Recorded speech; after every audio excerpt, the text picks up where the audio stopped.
All right, we're recording and we're running, and I'm not sure where Jelly is.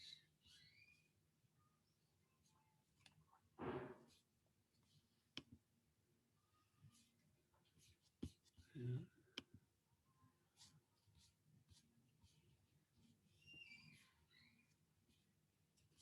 Mm.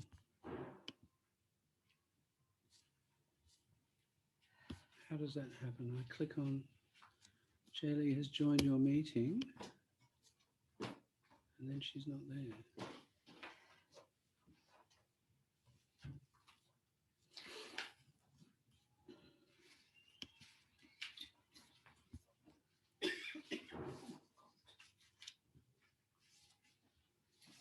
She might have come and gone. What time is that?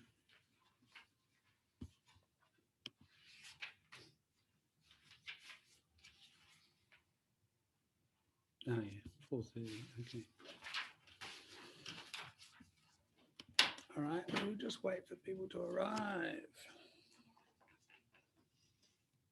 Maybe for some, 5 o'clock is I think so. early. Some people Yeah, I join expect at people to 6. be late because of work. So I have, yeah, I've got 24. Hey, Heinz, how are you, mate? Come in. Thank you. Hi, anybody watching this recording? We're probably going to be slow today. The first 10, 15 minutes will be just welcoming everybody. People will be late. So, yeah. How are you? Long time no see. Yes, not too bad, thank you. How are you? Yeah, good, good. Hello, everybody.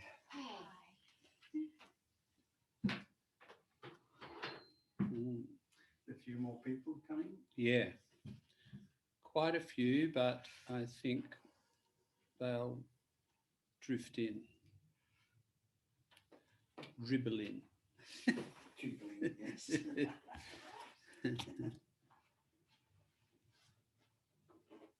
Yeah.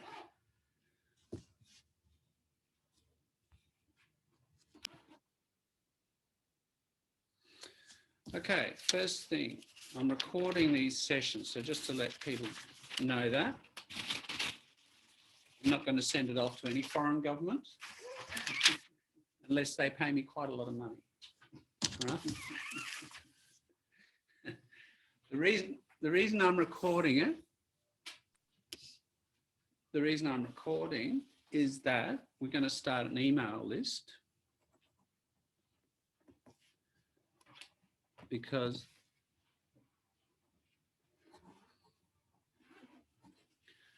I will send you, what I do, I record the sessions. Come in. Hey.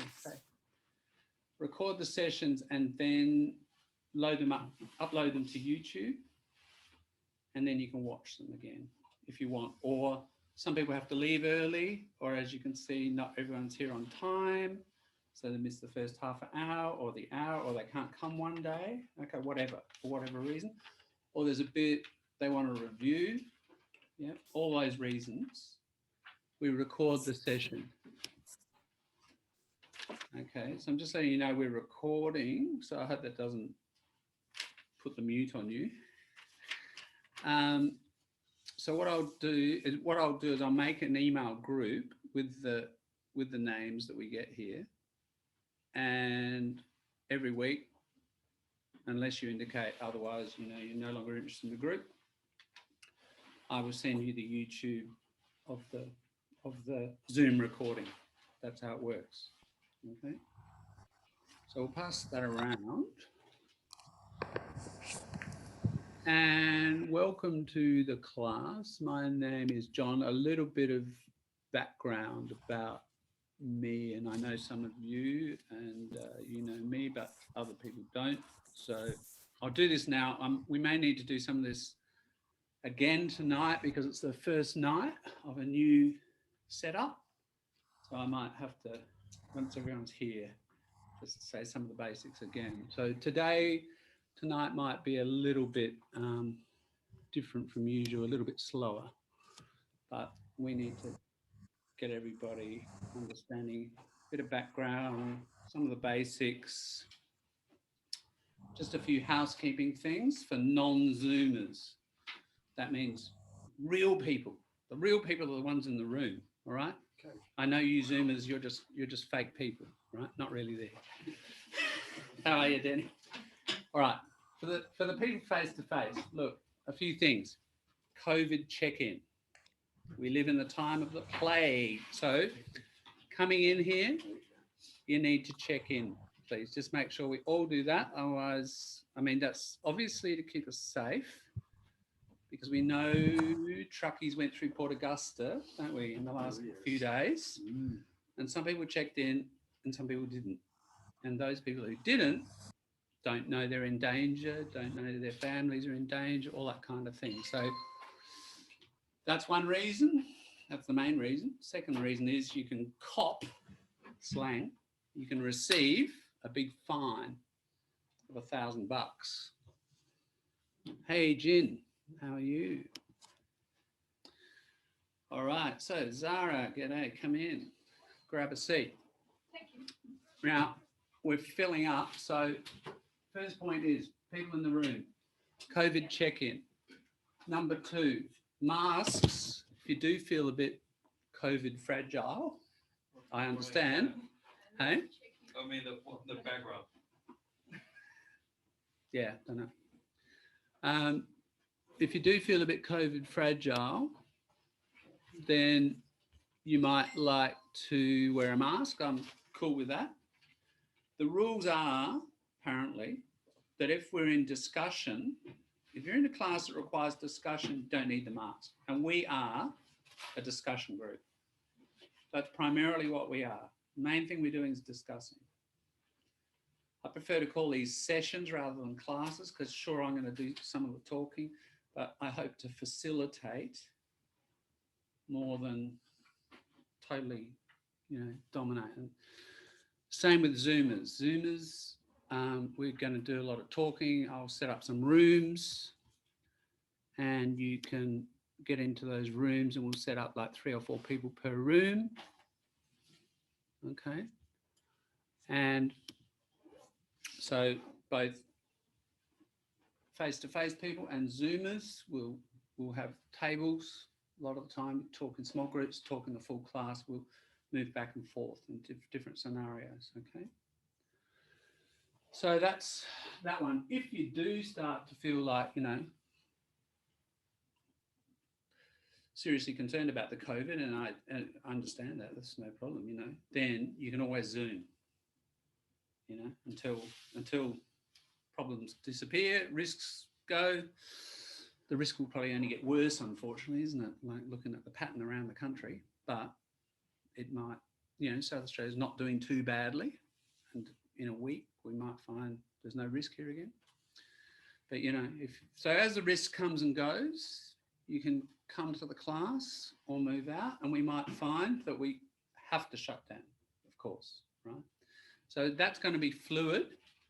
But even if we do have to shut down, I want to continue running it on Zoom, all right? So it's always going to be there, and it will just go totally online. So a little bit of history about this class. This class has sort of been going, well, a bit of my history is I'm an ex-TAFE teacher. I taught the Diploma in English Proficiency and Certificate 4 and English for Tertiary Studies, and I've taught a number of people here and online. It's great to see people again. And so both while I was doing TAFE, I ran some extra discussion classes on kind of critical thinking, and they went for a while on the weekends and then moved to Mondays. And I also ran, when I retired from TAFE 3 or 4 years ago, I started, in fact before that, I started my own private English evening classes. So what I've decided to do, and this is the first session, is to just bring them together, because I'm running out of time. You'll find, as Heinz can vouch for this, meaning he can support the statement. Retirement is never a busier time of your life, is it? Hey? Than retirement. Spot on. Yeah, you fill it up with all the things you really always want to do, and there's just so many things. So I have to be economical with my time. I'm bringing those two things together. So what we're bringing together is, a critical thinking discussion group and English. And these two are, I think I might have used the word meld. It's like to mix, to combine. It's just a word you may not know, but we're sort of fusing them, melding them.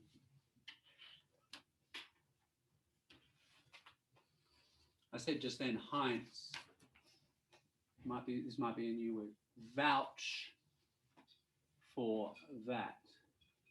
So if you vouch for something or someone, you say, yes, oops, that's right, or he, she is right. Yeah, you support the statement. Vouch, possibly a new word. Probably related to voucher. When you get a voucher, it's like a guarantee of something, isn't it?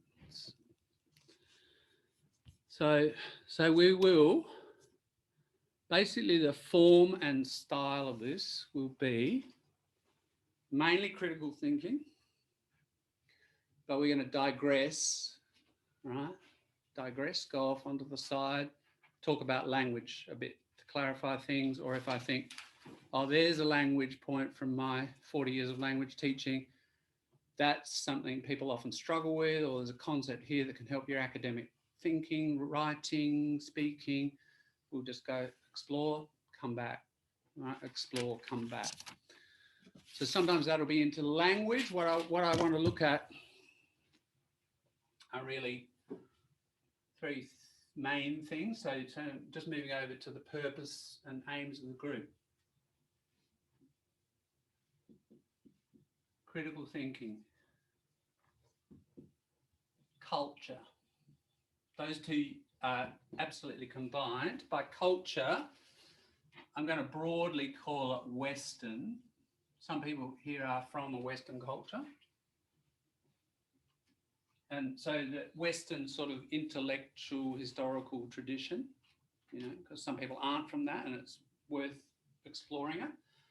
And of course, the way it unfolded, and then there's kind of Anglo and then Australian as well. So all of those things now, there's a certain Anglo tradition that's linked with the language. So the English is the third thing.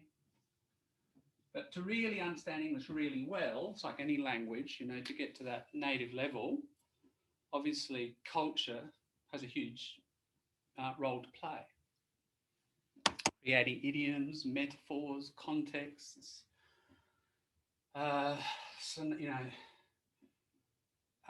context of expectation, all kinds of things. We could call it what we call in critical thinking hidden premises. So just the assumptions that people start with.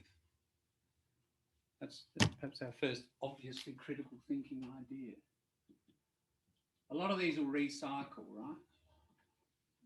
The first one I'm thinking of,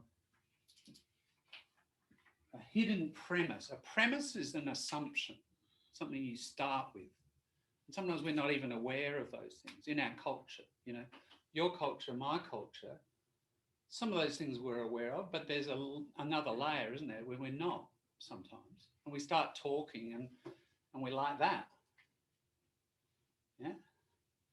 And when we talk like that, we have a phrase in English for that. Talking at cross purposes. Talking at cross purposes. Now, what I better do for Zoomers, sorry Zoomers, I'm just realising you're not seeing the board.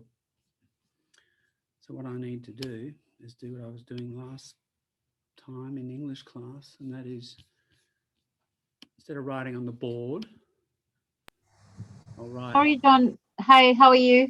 Good.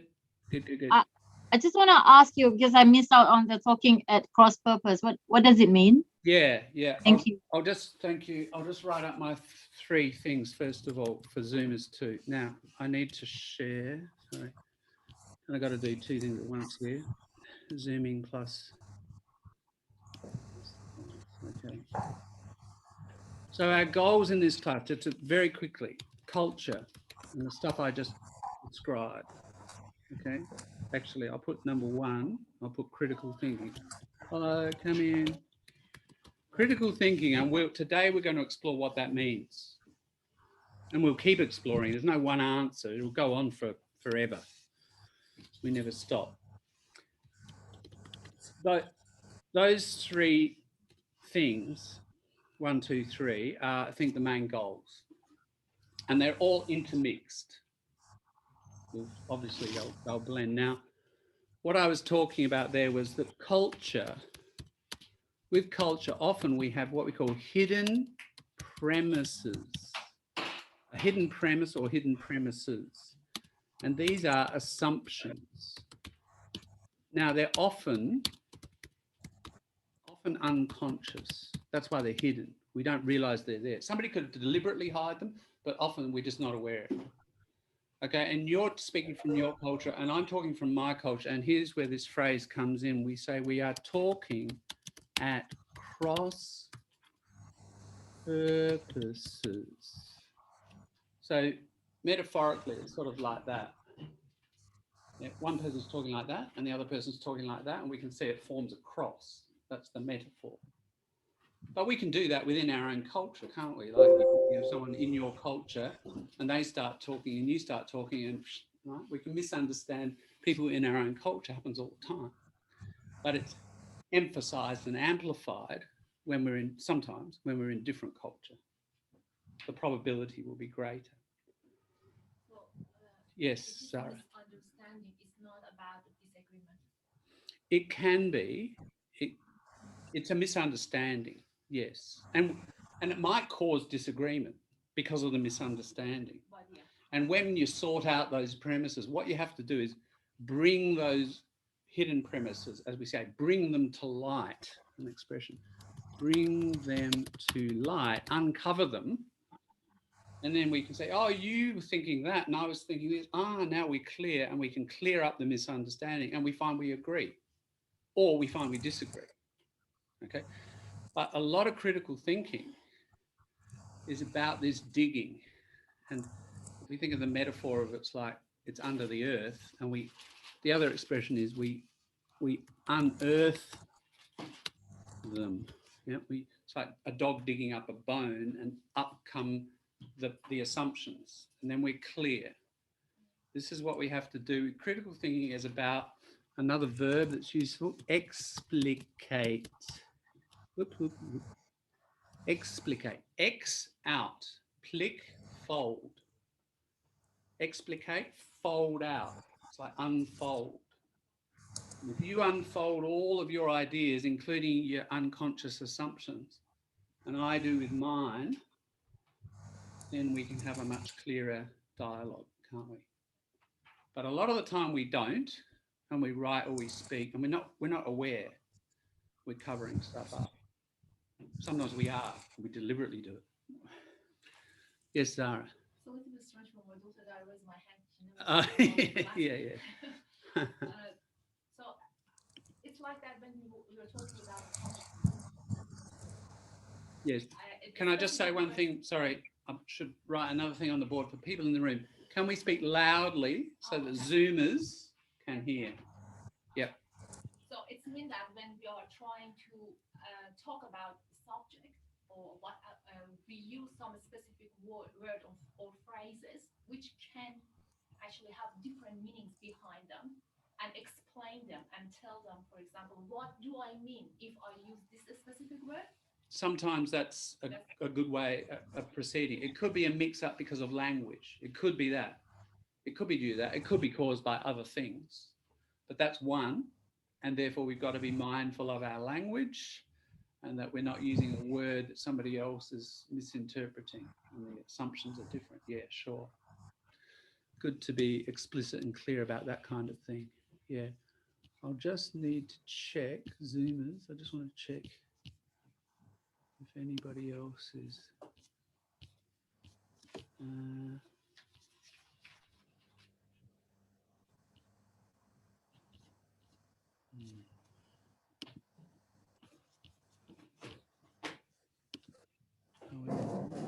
I'm just going to stop sharing to just check. No, no one else needs to join. That's good. All right, go back to sharing. Just wanted to check if anybody else was joining Zoom or not. Okay, so those are our goals, and these things will interconnect.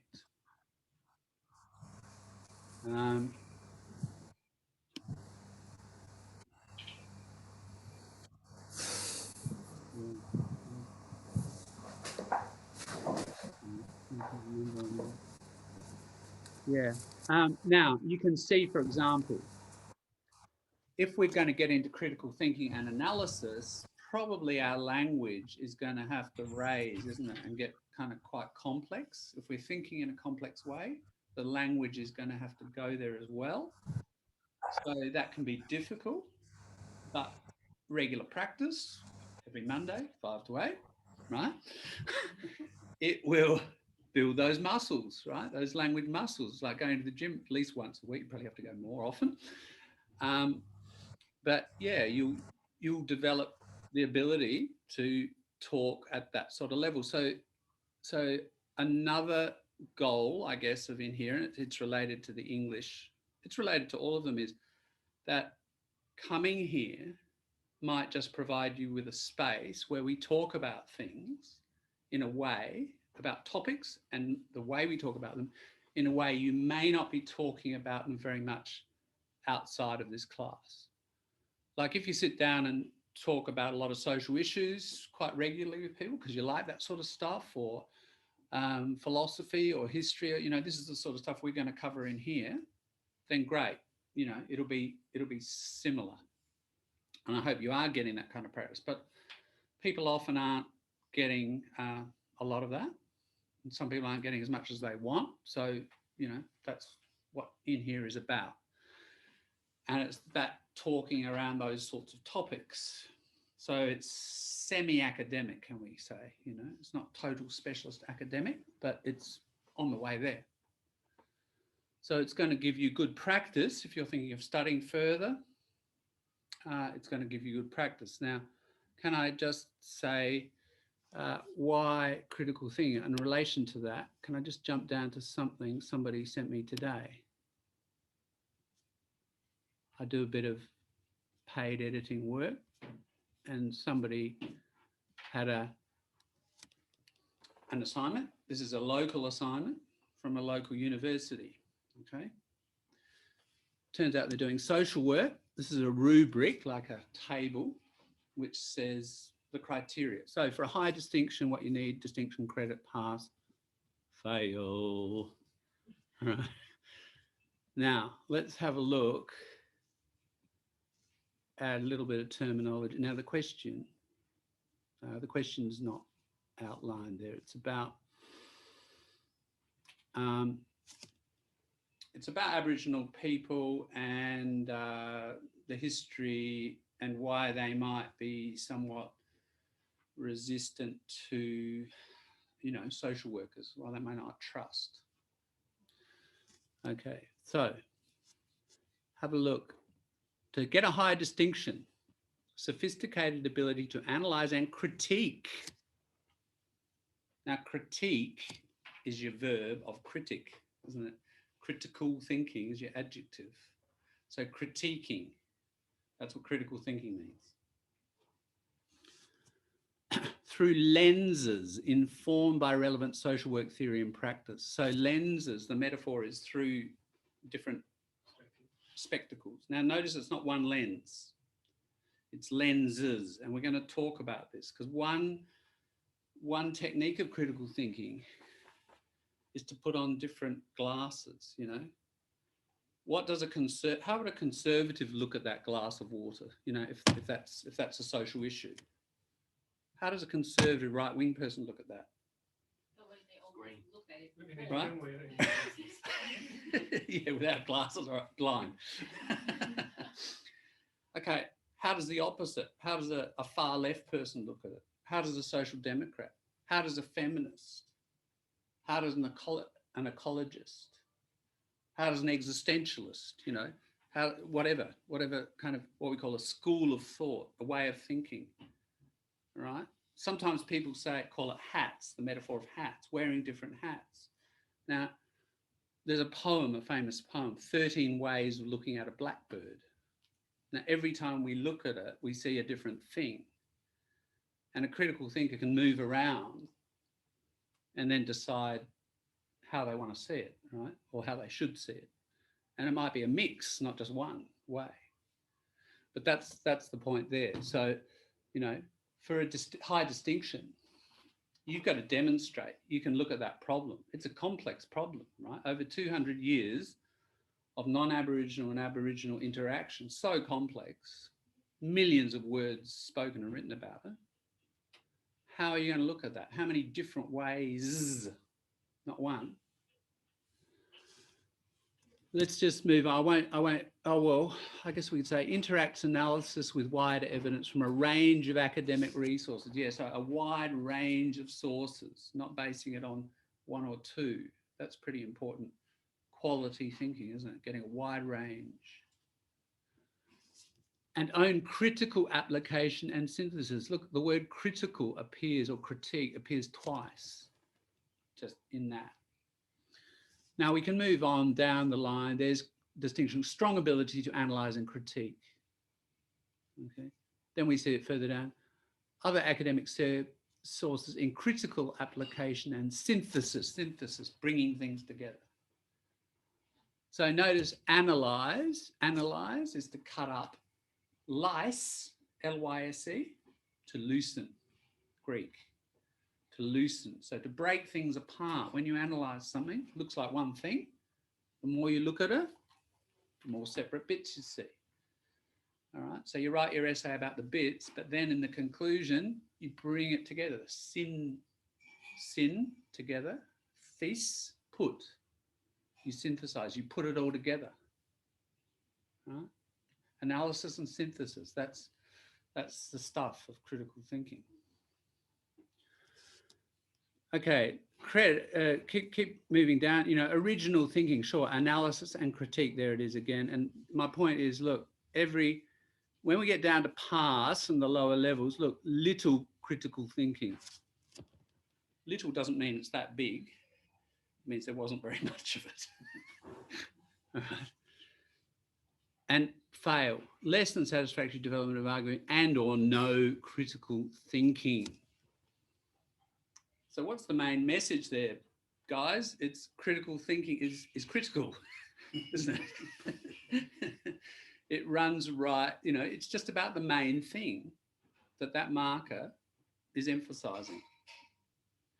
And indeed, it should be, you know, if you're going to write well and demonstrate complexity and analysis and synthesis and get your high distinction, absolutely, you've got to be able to do that in a sophisticated way and through different lenses informed by relevant theories, yeah.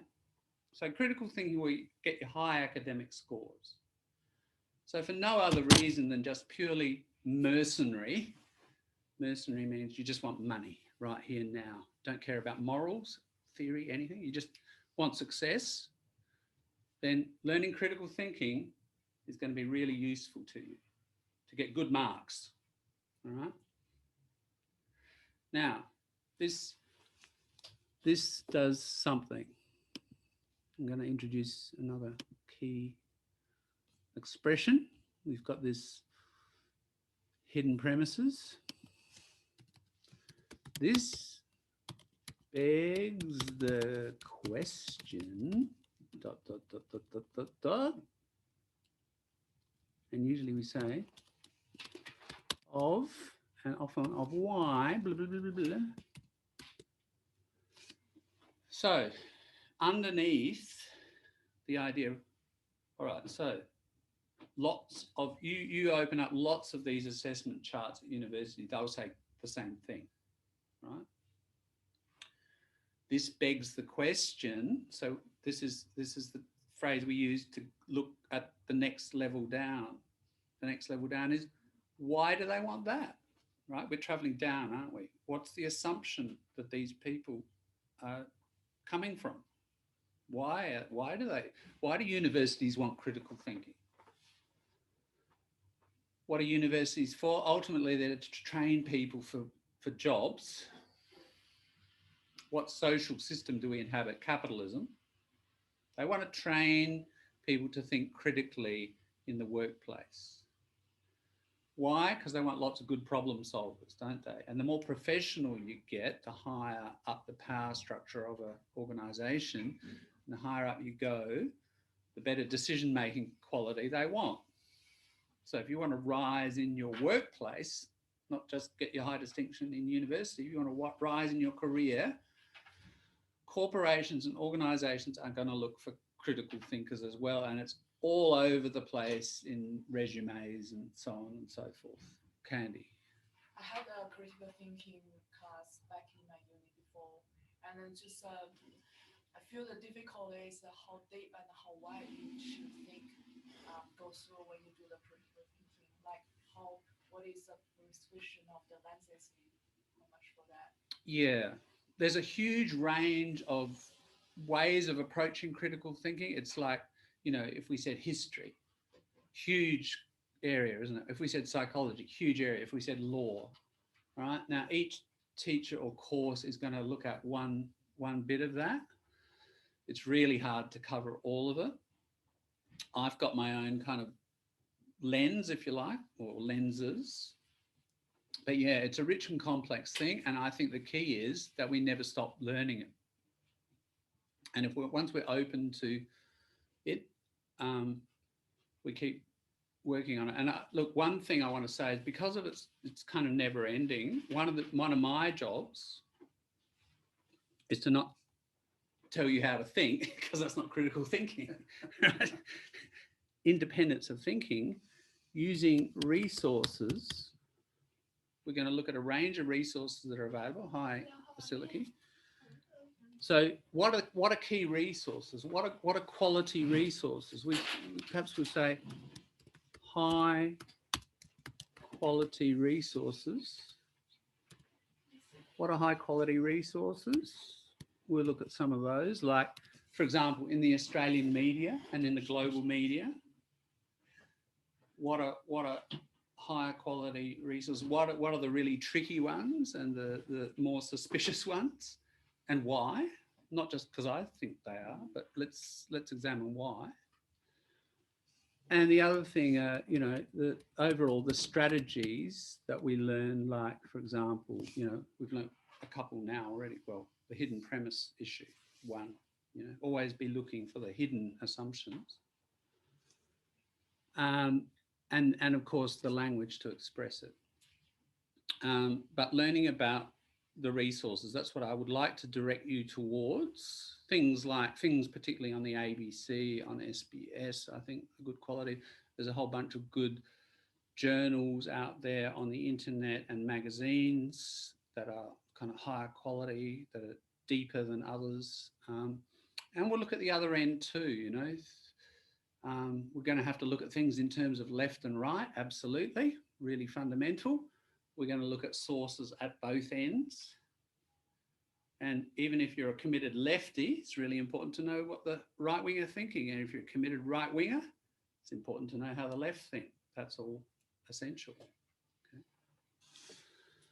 So these are some of the things we're going to be exploring. But the point is, I just want to make the point is that critical thinking is essential at universities. And why? Because ultimately universities are training people for professions. And in professions, corporations or organizations want good critical thinking because so many problems arise dealing with so much information. They want the best critical analysts and synthesizers and decision makers that they can get. Why? ultimately, because capitalist competition requires the highest quality firm wins. You know, this is, as we will explore in the next few weeks, where does critical thinking even come from? Tends to develop out of market economies historically. Like some cultures have it more than others, and this is one thing we need to discuss. We'll start discussing it tonight. Why have some cultures lasted a long time and developed all sorts of really complex and sophisticated things, but not so much in the critical area? But other cultures have developed really strong criticality, but not so much in other areas. Why does this happen?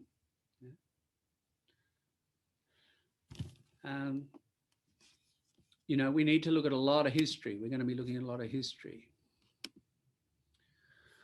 All right, let's then, so I'm just going to repeat some housekeeping stuff. For people who arrive later in the room, I know some people, and it's understandable, you're coming from work that ends at 5 o'clock. So welcome. Can you just put your contact details there? I'm going to form an email group. Could you just pass that around, please? An email group. We're recording this. I will send it to you Zoomers. Hi, Galina. Zoomers, you need to send me an email, please. Your email address.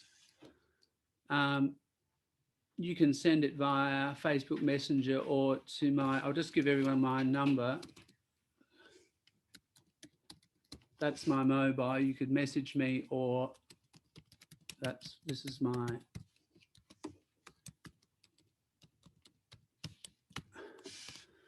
that's my email. Okay, so we're going to create an email tree. That's an email group, sometimes called an email tree. If you hear that expression, just one person sending out to lots, like a tree. Okay, so we'll create an email tree. This is a recording. I'll put it up on YouTube. You'll get the link within a week. Okay, so if you're late, if you have to leave early, if you're absent, whether you're Zooming or not, you'll be able to catch up on any missing bits. Okay. All right, and just other housekeeping stuff. Can you make sure you do your COVID check-in at the door? No one's wearing a mysterious mask. That's fine. Good. Everyone's feeling good about that. I'm glad. We can legally have up to 18 people in the room. Could be a bit squeezy. As I said, if people feel a bit tricky about that, things are going to change in the next few weeks, aren't they? Hopefully not.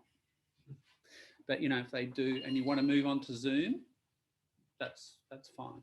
So we might be going back and forth, back to Zoom. Zoomers stay on Zoom. All right, I think I've said enough about background and sort of where we actually know. What I was saying about university and careers is very self-oriented, isn't it? Like, you know, there are good reasons why, for selfish reasons, we should all be critical thinkers. It's going to advance you probably in academic or professional life, and most people here are interested in that. But on another level, and it's the level I guess I'm interested in, on a collective level, you know, as a society, even as a species, we face problems that we've never faced before. You know, the particular combination of problems is quite unusual and extraordinary. And I guess that's the main reason I'm exploring this, and I'd like to, you know, kind of offer the services or my knowledge of and experience of it, because I've been a social activist since the early 80s, so it's almost 40 years. And that's changed from environment to anti-war to supporting social justice movements. And these days, the more I get, I guess my conclusion after being in various parties and so on is I really think that the thing people need most is sort of deeper understandings of things and good critical thinking, because if you don't have that, you really can't proceed and think and act very effectively for the social good. That's ultimately it. And, you know, we are just on the level of ecological problem, we are facing such a catastrophe. And it's not just climate change. There are 9 planetary boundaries. Go and check out Google planetary boundaries, Nature, the journal Nature, talking of high quality resources. One of your best ever, of course, is one called Nature. We'll put it in italics because it's a publication, 2009. And planetary boundaries. There are 9 what's happened? There are 9 planetary boundaries. Things like biodiversity, nitrogen cycles, you know, not just climate change. I mean, climate change, incredibly important. 2009. And the 9 planetary boundaries. And some Australian, it was a big team, including Will Steffen, who's one of our major climate scientists from Melbourne, contributed to that. And we should all know, absolutely everyone should know about the 9 planetary boundaries that we are in the process of crossing, you know. And a boundary, if you go beyond it, you're eating into your own future. There's collapse ahead at some point, you know, not just climate change, so many others. So why are we in this mess? And you've got a generation or 2 to turn it around. And if you don't, we're kind of over the edge. And this is going to involve a lot of social reflection, critical thinking. I think not just ecological issues, but social issues as well. Social justice issues.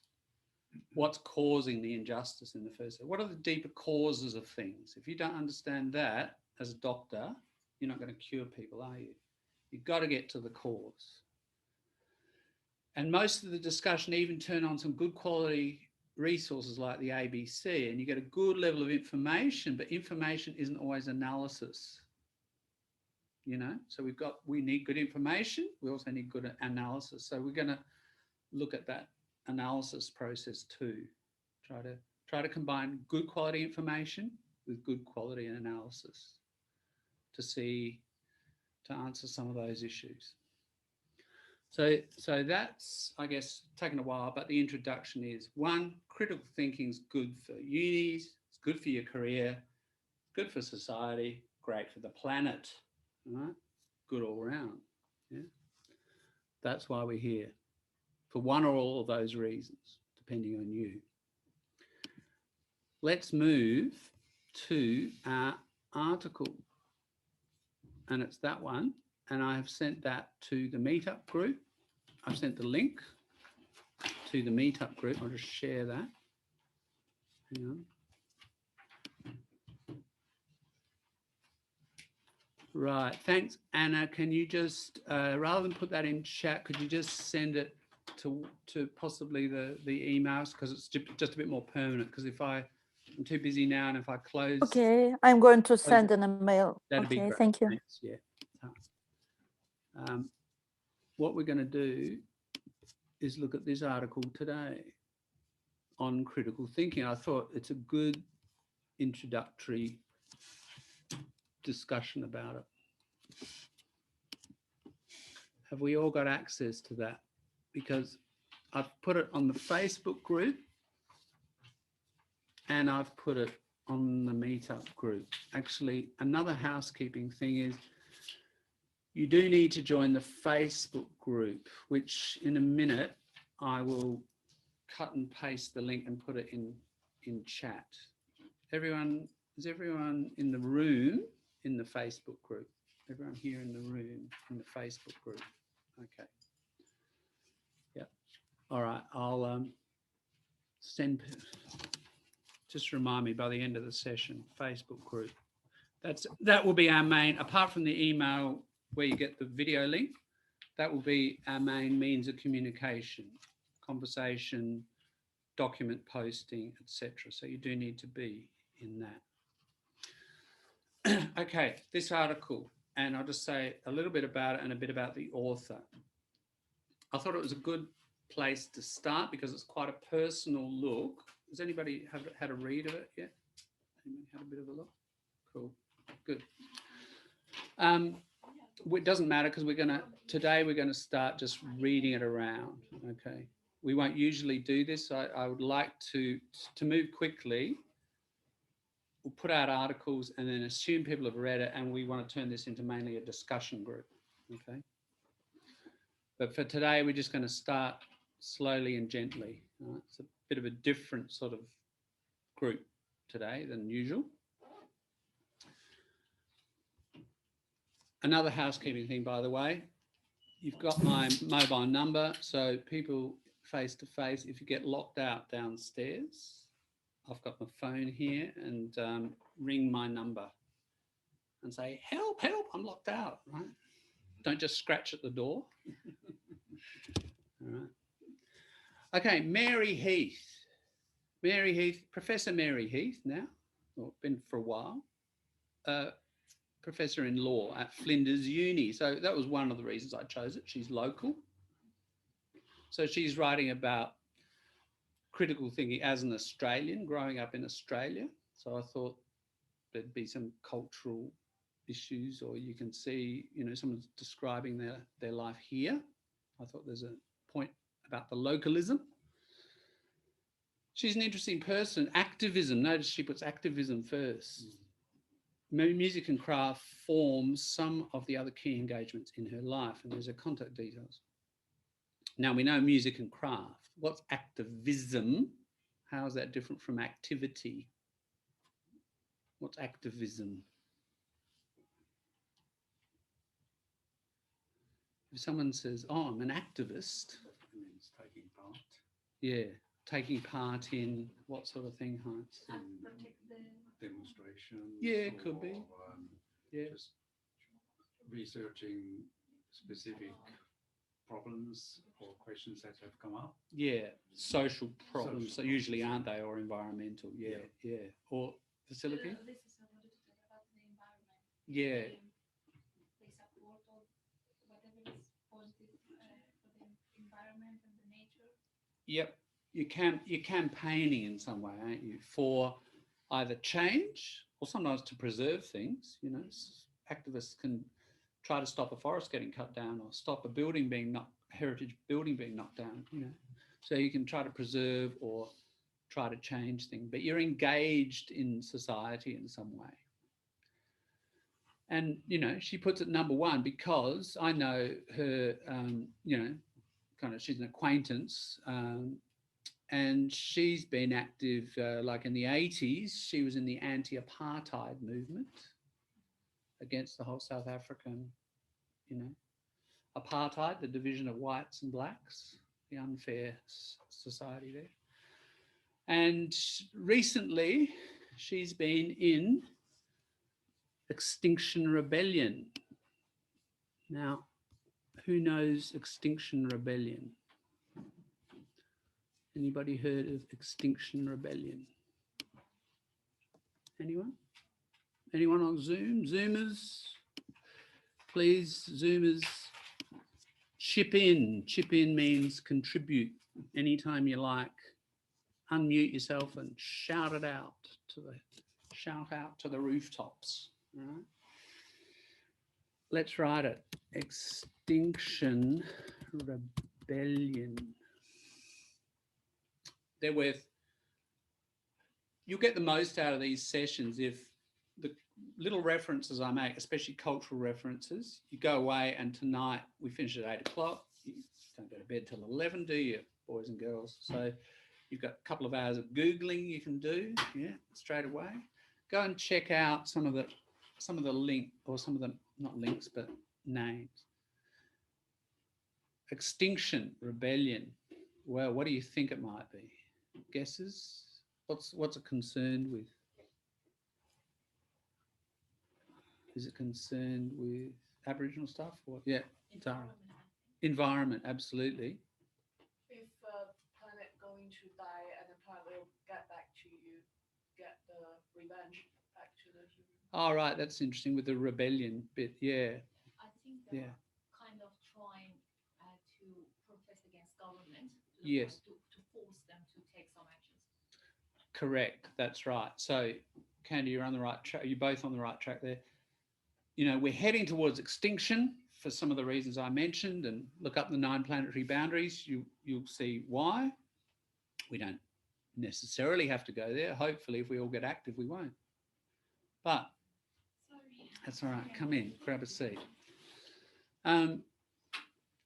But we need to rebel. Look at that verb, rebel.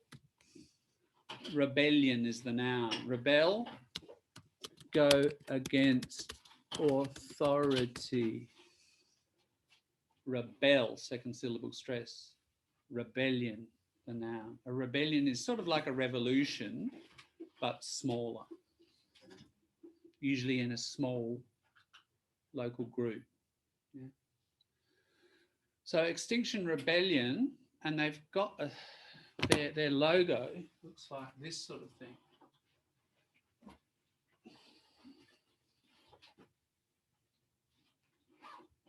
It's sort of like that. It's like an hourglass, an hourglass with the sand going down it. So in other words, there's not much time, and it's an X for extinction. They started in London. It's a British group, but it's spread around the world. And most major cities have Extinction Rebellion groups, like Mumbai have Extinction Rebellion. Seoul, Korea has Extinction Rebellion. You'll find it in lots of places. Unless it's banned by governments, it will be in your homeland, capital at least. So recently, for example, I don't think Mary did this, but I think it was earlier this year, 4 or 5 people glued their hands to the street in Grenfell Street, blocked the traffic. They do a lot of blocking of traffic. And that gets them on the news, and they can say, global warming, shut down coal. They have usually strong anti-coal demands, anti-gas to stop climate change. But, they will, here's a very important term for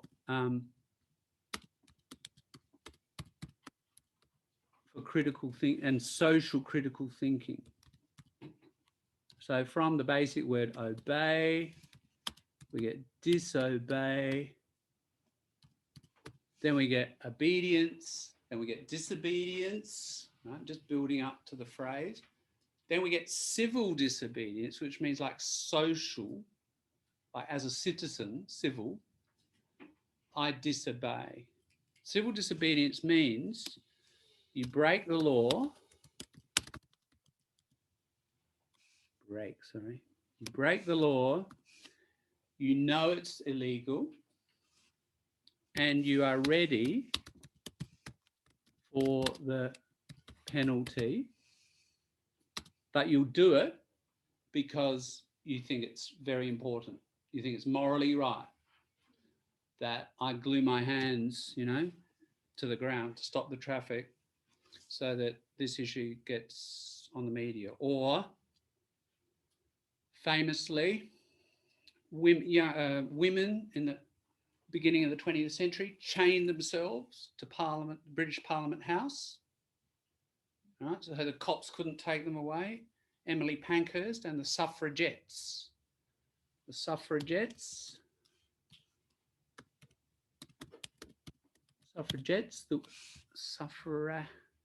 the women who wanted the vote.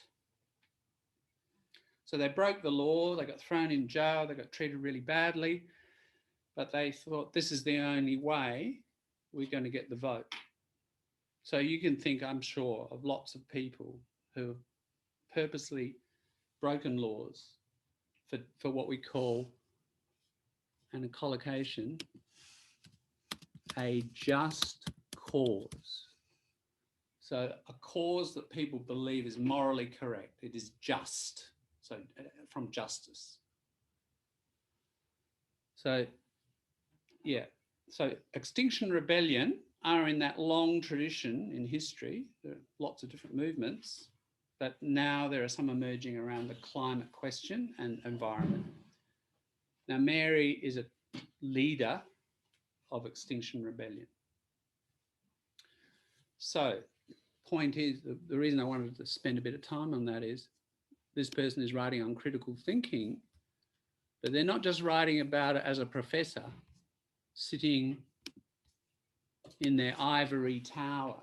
We call, you know, an academic who's removed from the real world, the ivory tower. She's writing about critical thinking as a very engaged person concerned with environment, previously in the 80s, social justice, anti-apartheid, you know. She's done 40 years or so, similar to me, that kind of activism based on moral principles.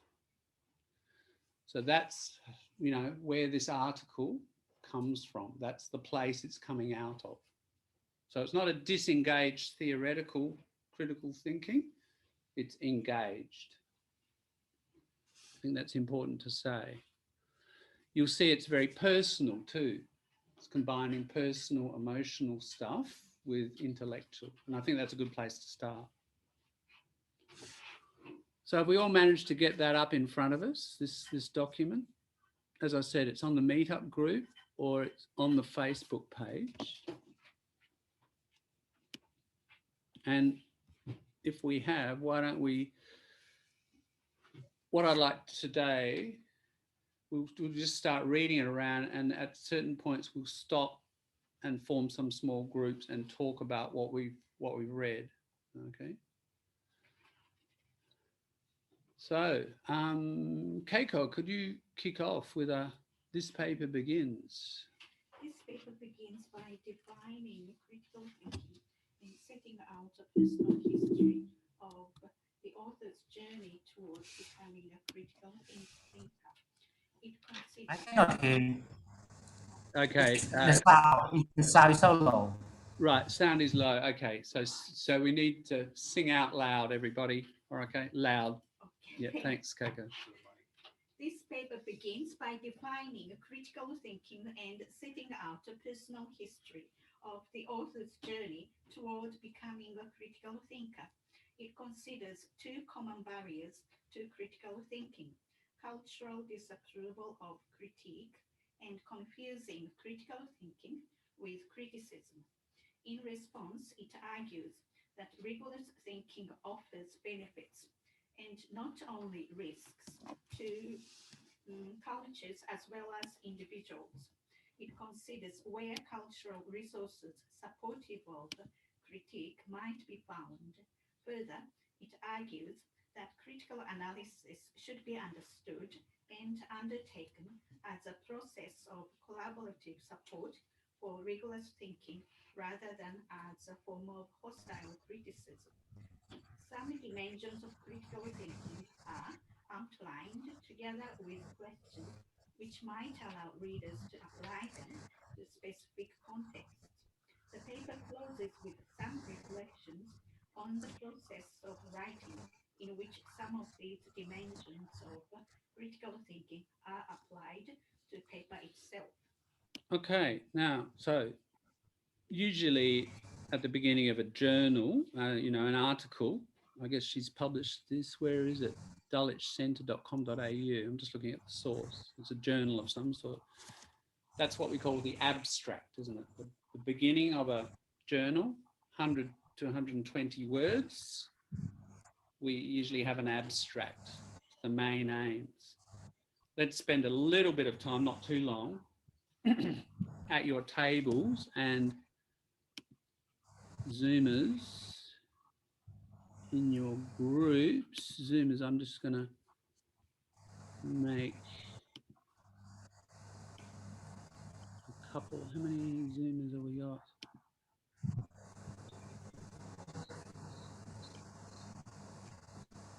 Okay, we'll make two group Zoomers. Zoomers, you've got two groups there. So just a bit of discussion about what is she saying she's going to do. Let's get that clear. You know, with reading, it's really important to know the destination of the piece. It's like when you get into a car, you want to know the destination. Am I driving to Melbourne? Sydney? Are we going into coronavirus or are we going to Perth? Right? Going away. Important, right? So where are we traveling? Abstract, the abstract of a journal, you've got to get that. You've got to get pretty much every bit of it. Right? Now, there'll be some hot spots, some words. I imagine words like rigorous, collaborative, they may be problematic to you, they may not. Ask people at your table, or if you're Zooming in your group, about any new word and what is Mary saying this paper is going to be about. Get that clear. All right, we'll just have 5 minutes discussion around that, then we'll come back together. Here we go. So Zoomers, if you haven't Zoomed like this before with a breakout room, just jump into that breakout room and start a discussion. And at your tables, go for it. Start a bit of a chat about, Sure, yeah. yeah. So I'm confused about this part. Not only race. So from my understanding, critical thinking can cause some risks. What kind of risks? Well, I think when you like this critical thinking, I think when you research something, you make some sort of a conclusion that is you feel I have reached a destination. Yes, yeah. But if I talk to you, you maybe have done research as well, and you have come to a different conclusion. And I think sometimes when people have an assumption that comes from a research, it could offend somebody else. And there are certain risks when you talk to different people that they may have different conclusions. But the risk could also be, I think, for example, that from your behavior after the conclusion could offend somebody.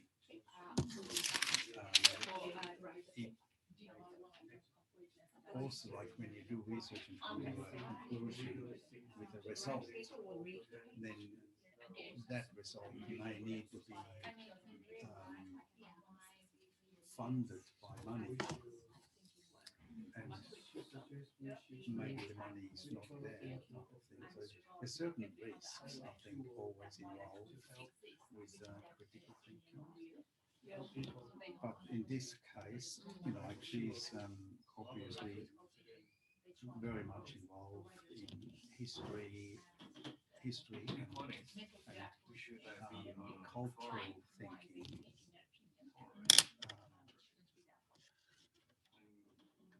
Her conclusion is, you might not agree with what she says. So from her point of view, the risk is I'm doing a lot of research, but I can't share it with the community. They don't understand what I'm talking about. What did you see? Yeah, I think it is sort about from one aspect. Generally speaking, I think here risks means first of all, maybe you try to be critical thinking, you will interfere. Madeira and in other places, and you're stuck in one place. And but I hope I got 2 injections, and I have this passport for traveling. Oh, that's great. We are still Yeah. debating whether we are going to get this April. passport or not. But I'm fully armed. Yeah. John is here. We're chit-chatting. We haven't started yet.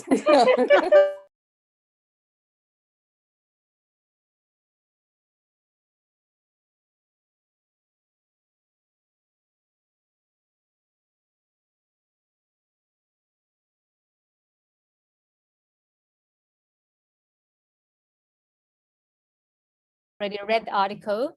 So Mary shared about her personal experience about like how and what made her and how she became critical thinker, and also about the barriers.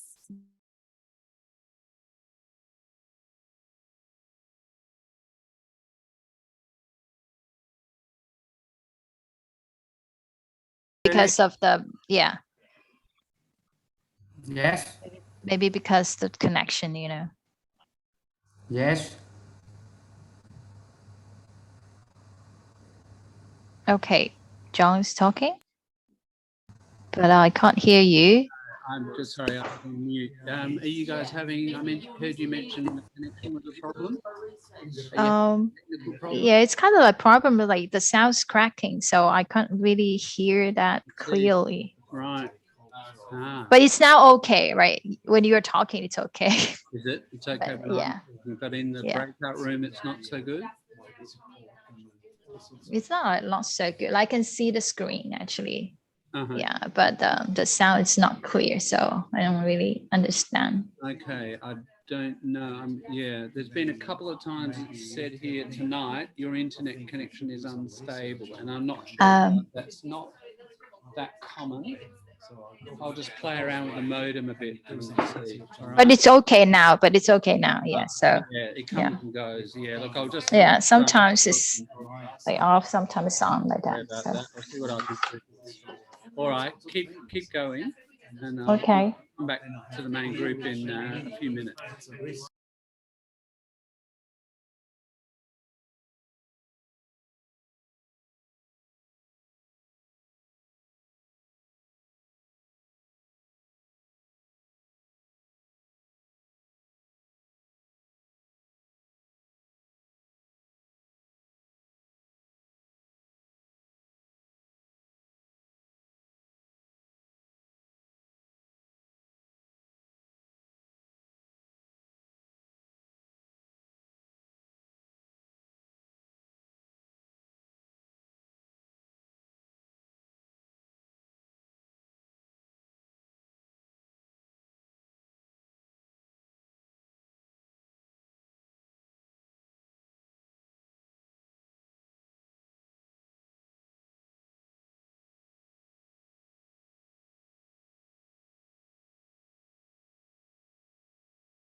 What is the mistakes you made? Yes. Because they come against each other. Yes. So you still kind of raise. I think that's where the research comes in, and it becomes critical thinking that you can be critical of yourself. Or when you have a general discussion with somebody about something. Okay, we're back. Sorry, Zoomers, we might, at times just without warning, you'll be magically transferred back to the main group. That's the way it'll be. That's life on Zoom. Okay, let's have a few contributions. Any interesting thoughts emerge? Okay, guys, can we come together? Any interesting, so Zoomers, feel free to be able to contribute to this. Often find that's one disadvantage of being on Zoom is that I find just historically people on Zoom contribute a bit less to the group than in real life. It's much easier in real life to say stuff because we're seeing people face to face. So I'd encourage Zoomers. You're a disadvantaged social minority, right? I have to look after you. So please feel free to, just don't put up your hand, just jump in. Yeah. So any interesting things that emerged out of your discussion? Yeah. Go for it. Tell me. Whoever said yep. Candy? Yep. I said yes, but I want sorry, what is her name? Azara. Yeah, to provide a summary from Okay, Zara, can you summarize now? Remember, loud voice for everyone. We were trying to distinguish between criticism and critical thinking. Yeah. We came to No, I cannot hear you. No, Okay, I cannot hear. Can't hear. So it's got to be artificially loud. We've got to kind of be artificially. Hey? To the mic. We need another mic. Yeah. Well, the mic. Yeah. It's The really microphone. useless. Yes. I don't know how we can do this because there's a built-in mic, and there's no John, external mic. no, your speaker is very well. Not have no problem in your speaker. Just only another person. Yeah. Right. Yeah. Yeah. Your so- speaker is work well. Yeah. Your speaker work well, but another person who want to make the speech, their speaker and micros not clear enough. Yeah. Okay. So hearing me okay, but Zara, you're right at the end. Yes, of the your road. voice okay. Your Okay. voice so okay. Okay. Thanks. So Zara, big loud voice. Yeah. Come down. Come down and have talk here maybe. Yeah. Good idea. Good idea. Yeah. Zara, tell us. So we were trying to distinguish the criticism and critical thinking, and we came to this conclusion.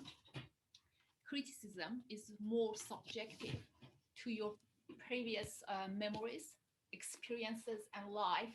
And if you adopt any specific negative feeling about something, when you come to discussion, instead of focusing on finding a resolution, you more focus on kind of disprove the other person's position.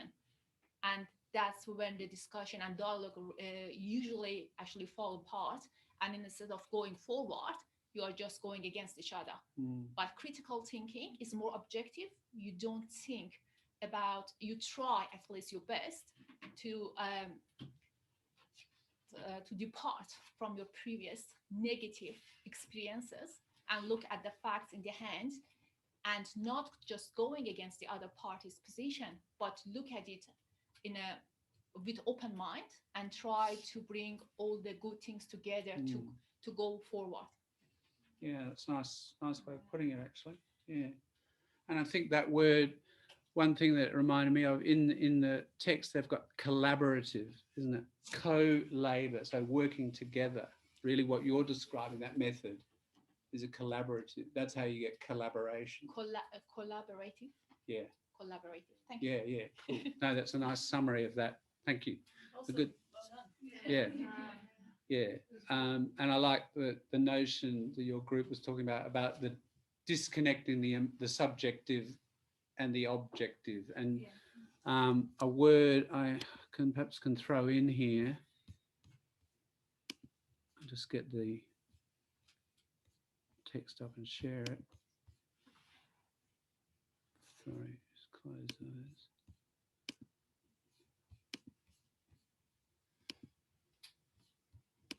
So we have the objective and the subjective, and Zara, you were saying subjective is the more emotional side of us, isn't it? And the objective is the more, another word we can use is rational and broadly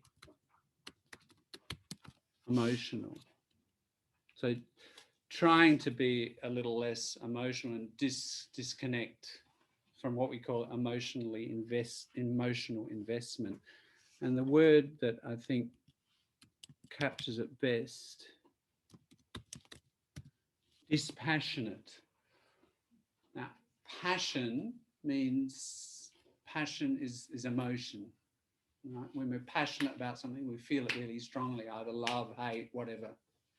Dispassionate, disconnected, more objective about things, yeah. And if we can do that, and that's really, really hard to do because our world views, isn't it? What we've held as a belief for a long time might be being challenged. That can be very tricky. I think no matter how critical we get, it's always often still a challenge. Now, what it raises, I think, and this is where these things are interconnected, and especially is language. So you might be able to, so in other words, I think can I just put it this way? We have to kind of be gentle with each other, don't we? The more critical we're being, the gentler we have to be. Because we all know if we go bash, bash, bash at somebody, or if somebody does that to you, you resist. You put up more resistance, don't you? You're not going to convince people by going bash, bash, bash. The way you convince people, the gentler you are, the more open the other person will be, right? The gentler they are with you, the more open, the more dialogue. That's probably your best chance of changing somebody's mind. So now, my point is that in your native language, you probably feel pretty good at controlling all the phrases that make that possible. In English, you would also control many of those, but maybe not all. And it's harder, isn't it? Obviously harder in a second language. And one thing I'm talking about is this kind of thing. And it's a very important idea. Yeah, whoops, forgot my E. Hedging. Hedging, like that, yeah. So things like saying things cautiously, or the other word is tentatively. Tentatively is a better word. Tentative means very soft and careful. So I don't say, look, it's footy time, everybody, isn't it? So Port Adelaide won. I'm going to say Port Adelaide is going to win the grand final. And then they don't. Well, you look a bit of a dick, yeah. Right. But if you say Port Adelaide will probably win, or that's an adverb, isn't it? They have a high probability of winning, that's the noun form. It is probable that they'll win, the adjective form, right? So that's just one way you can do it, right? We can use modal verbs and say they might win, they probably will. We're combining adverb and modal will. You know, there are so many ways we can, in other words, we don't say black and white, they will. We say it's likely, probably, they might, they may, all those different sorts of ways of expressing probability. That, just one example of hedging. That's hedging, being soft with your statements. If we hedge with each other, which we're much more likely to accept what each other is saying. And if you get proved wrong in critical thinking discussion, you don't look such an idiot, right? It's good insurance because you said, Port Adelaide lose. Well, I said they probably win, but they didn't. Okay. So I want to point out here, critical thinking is all about exchange of ideas. And one of the best things you can do in any language in the exchange of ideas is hedge. And every language has resources for hedging. So we need to look at, one of the things we're going to do as we progress, and maybe even in this article, if we see examples of hedging, and there'll be lots of tricks, as I say, there are noun tricks, verb tricks, adjective, different collocations. We need to be alert to those. listening and reading them, and then starting to use them ourselves. So this is the method, this is one of the method elements of critical thinking, the linguistic elements, which is partly what you're here for. Okay, so that does get raised in what you said, Zara, and what Mary Heath is saying is if we're going to be collaborative about this, and that criticality isn't criticism, right? It's not. How did she express it? She said something quite good here. It was, yeah, don't confuse critical thinking with criticism. Now, criticism in the ordinary sense of the word means, oh, that's a crappy dress you've got on, or God, I don't like your hair. You need to change your hair, your hairdresser. You know, that's criticism, isn't it? But the word criticism in academic areas means, it's generally a good word, it means analysis. Yeah. So what she means here is let's not confuse critical thinking with the everyday form of negativity. That's important. And the other barrier she talked about is cultural disapproval of critique. That's something we might get onto, I think, when we look at her story, and something I'd like to explore with you guys in your stories is culturally, as you grew up, what were the things that encouraged critique, critical thinking? What were the things that perhaps discouraged it? Which which was stronger, which outweighed the other? You know, some people are brought up in very critical households. I'd say it's a minority of people. I wasn't, you know, maybe you were. We can hear some of these stories, you know. Mary tells her story here, right? So, you know, she's looking at these barriers that were there in her life, and she's going to untangle this issue of having critical thinking with criticism. And one of the key elements is hedging, being soft and not, and as Zara, you said, disconnecting the subjective, you know, and being objective, being hedging, that's going to get us some of the way there. And then rigorous, this word rigorous, you might have discussed it in your group. If you do something with rigor, you do it very tough, strict. That's rigor. Okay. So the opposite would kind of be like sloppy, loose, messy thinking. Rigorous is like very straight. So collocation. Collocation means package of language, 2 words together or 3 words together, very commonly used in a language. So the collocation here, rigorous thinking, useful. It has benefits, but it has some risks, all right, to cultures as well as individuals. She's going to mention cultural resources supportive of critique, where we might find them. I said that was one of our aims as well in the group. What resources are going to help us? She says we need to understand critical thinking as a collaborative support for rigorous thinking than a form of hostility. So it's not a conflict model. It's like, let's discuss this as a collective, right, and collaborate. And 2 key methods. 1, we reduce the subjectivity and the emotions. Secondly, language. In terms of language, we hedge. That will help the collaborative element. Then she outlines some of the elements. We get down to a bit of details about some techniques with critical thinking and some questions and some reflections on the process of writing. Okay, that's her aim. All right, I'm just summarising that very quickly. Were there any other points before we move on to her story? Anything else arise that you'd like to bring up? Sheena raised a question about risks. Risk, yeah. Risk. Right. And like what type of risks could be involved by,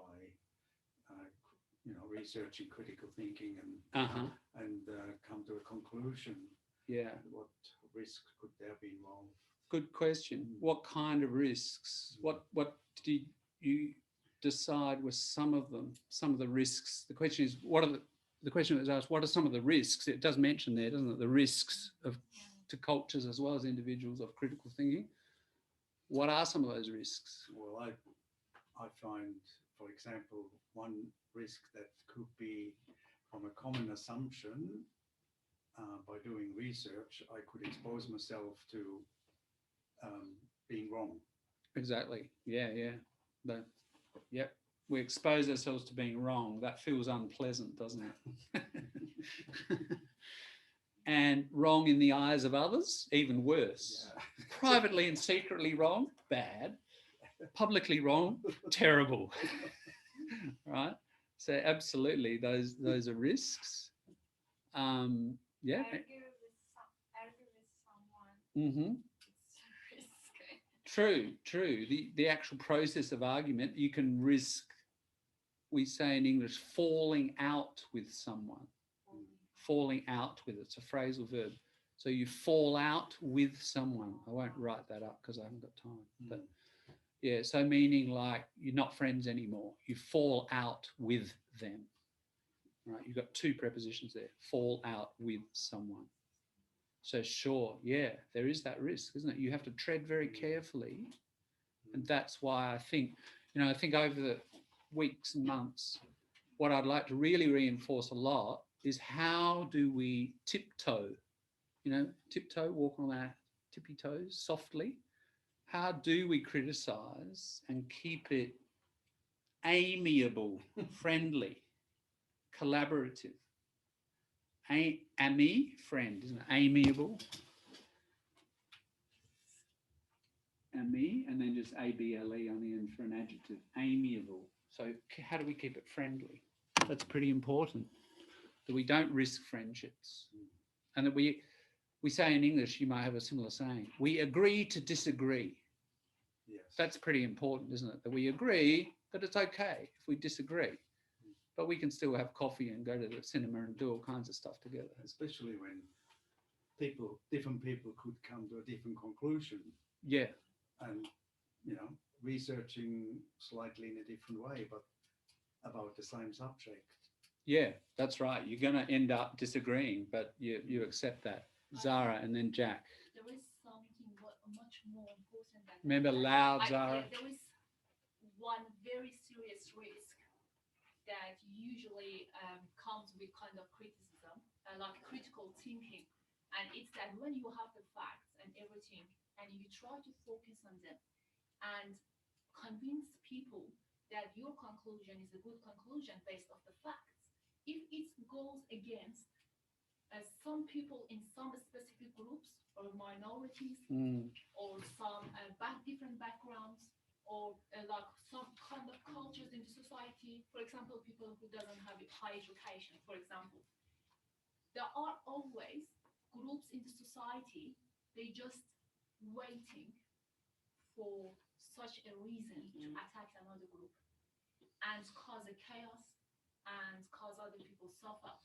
So that's always comes as a very big responsibility when we are, for example, we can easily, that's one of the things I'm always doing, criticizing Islamic rule because of all the things actually associated with it. From your experience in Iran. My experiences in Iran.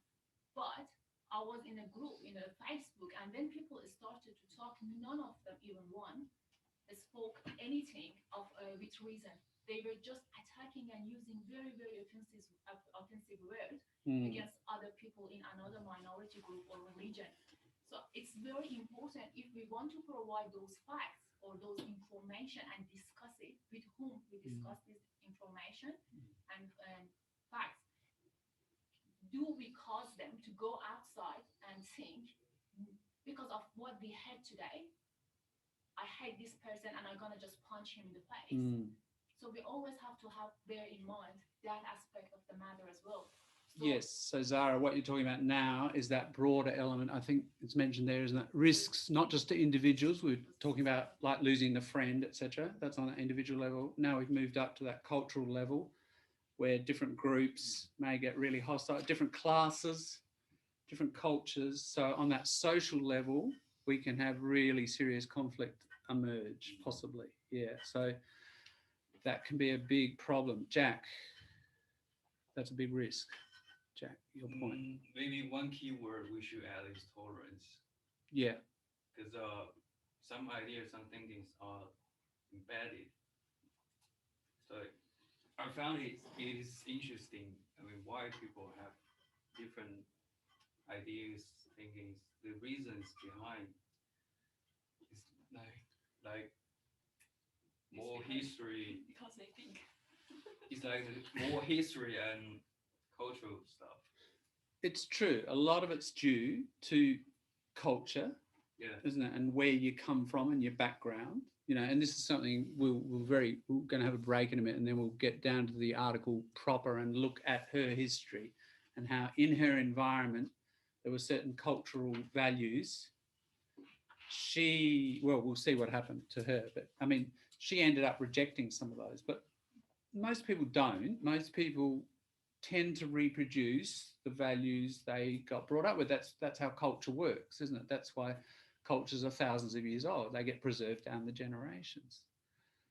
And yeah, critical thinking can disrupt that. And that can be quite problematic to families who you leave or you know, you move away from intellectually. You don't leave them perhaps physically or emotionally, but yeah, there are those sorts of risks to leaving the culture that you were brought up with. And we will see that in her story. It's true of, just to anticipate, it's true of my experience. I've, you know, gone from one end to the other in terms of the political culture I was brought up in and the political culture I inhabit today are totally opposite. You know, and your experience might be similar, and that's what I'd like to hear about as we work our way through this and compare her story with yours and ours. Yeah. And yeah, and the other problem is you can end up, you know, studying critical thinking and developing all your skills, and then you run up against a person who's not a critical thinker. You know, with another critical thinker, you might be able to have good exchanges because you've learnt these tricks, right? About how to be soft, hedge, agree to disagree, all that. But then you run up against somebody who isn't, and probably a majority at the moment are not. So you've got to navigate that. So just because you are doesn't mean they're going to be. That's an issue that you might find. All right, now Mary's story. I'm gonna just read very quickly this first little bit, and then we're gonna have a break and we'll get on to her personal tale, the story she's gonna tell. Introduction. At its most basic, critical thinking can be defined as the art of analysing and evaluating thinking with a view to improving it. So we're actually thinking about thinking. Notice that. We're evaluating thinking. We're thinking, was my thinking effective or not? So thinking about thinking. With a little more focus on the outcomes we hope for from critical thinking, it can also be described as, quote, from Brookfield, the habit of making sure our assumptions are accurate. There you go. There's the hidden premises, what I was talking about, that our assumptions are accurate and that our actions have the results we want them to have. Interesting. It's not just this person is linking it, not just with thinking, but then, all right, you think something and therefore you act on that thinking, you end up with action. This paper offers a short introduction to critical thinking, addresses some of the barriers to critical thinking, and then sets out a number of approaches to undertaking critique of a particular argument, proposal, or practice. In the beginning, it was my own experience that convinced me that critical thinking skills could change lives and communities. So I'll begin by explaining how I encountered critical thinking, though no one used those words at the time. Can I just point out, you know, it's an English class as well as everything else. What do you think of her language? It's a very everyday language, isn't it? It's not that complicated professor stuff, even though she is a professor. What does she decide to do? She decides to use what we call plain English. It's called plain, capital P, E, capital E, English. And we can all understand it. Occasionally we see words like rigorous or collaborative, but to the, you know, to a native or, you know, person with a reason, you know, pretty good vocab, second language learner, that's not too complex. Her sentences are fairly short. She's speaking quite personally. Notice how accessible it is. This is democratic writing, right? She is a democratic Persian. She's concerned with disadvantaged communities. She's worked all her life, you know, trying to assist those people. Why would you, if that's your concern, a lot of those people have not got higher education, are you going to write up in the stratosphere, up in the clouds? Not much point, is there? So, you know, write with plain English, everybody will understand. 26% of people in Australia were born overseas. You know, not necessarily that percentage learning English as a second language. Some of those people are from America or England, but it's probably about 20%. 46% of Australians are functionally illiterate in a, you know, to the level, they score a level of 2 out of 5. All right, this is data about 10 years ago. It wouldn't have changed. So almost half the community don't have a level of reading and writing that is sufficient. You need level 3 to survive well in a knowledge economy. All right, so half the population don't have literacy. This is some native, some non-native mix, right? So, you know, if we want to reach everybody and be democratic about things, we write with plain English. That's what this person is doing.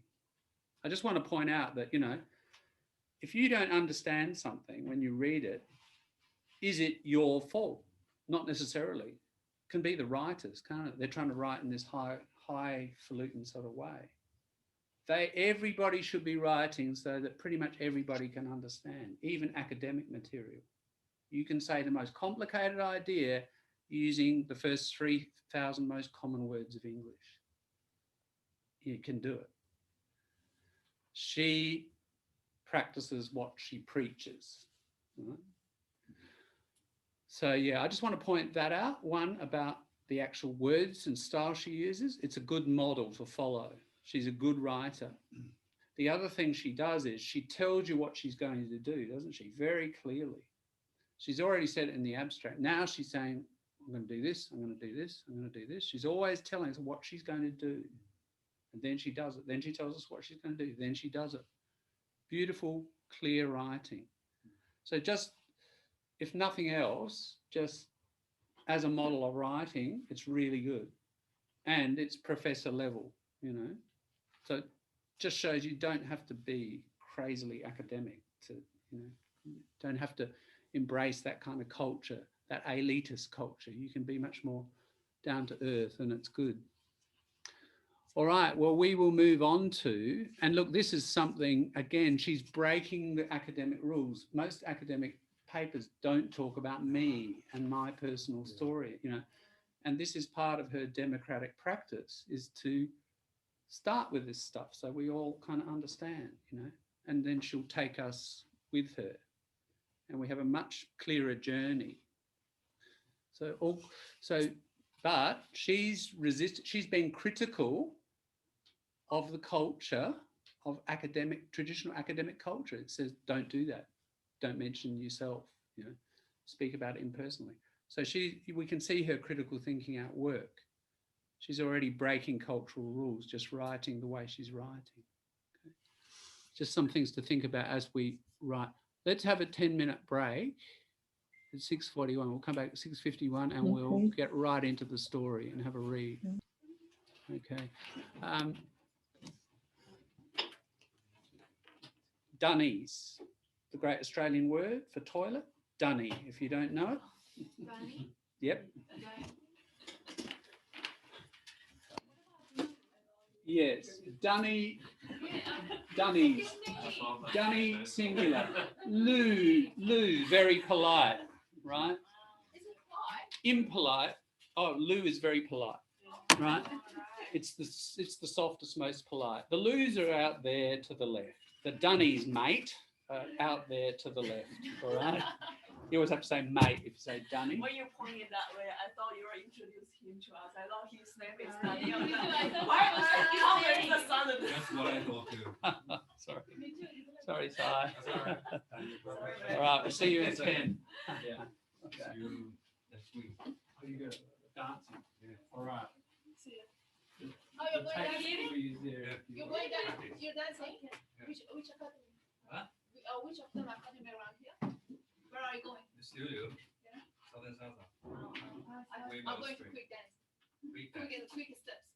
Oh, the name of the studio. Yeah. Yeah, I You're know. going there. All right. Well, because they have class now, I was like, I can't be here and there as well, so I just focus on here. Yeah, I really like it. I like dancing. You're from Europe? Yeah. Salon? Oh, salon. Where are you? Which city? Yes. Are you Persian? No. If you know, the second biggest city of the country, they call it Mashhad. Okay. And how long are you here? 9 years. Wow. That's very good. Yes, yeah, Yeah. this is really cool. I was like, oh my god, That's nice. That's nice. How long have you been here? You're new? 1.5 years. You're very new. Yes. You as well? No, 4 years already. Yeah, still new. 3 years. Yeah. Yeah. Very new. Yeah. Yeah. I'm old. I'm really like kind of Australian now. I'm just. That's cool. Where are you from? May I know name, please? Cecilia. Wow. Italy. Bolivia. Ah, Bolivia. Sí. Okay. Sí. Are you from Greece? Oh, wow. Yeah, that's the thing. I usually people see me and they think I'm Greek.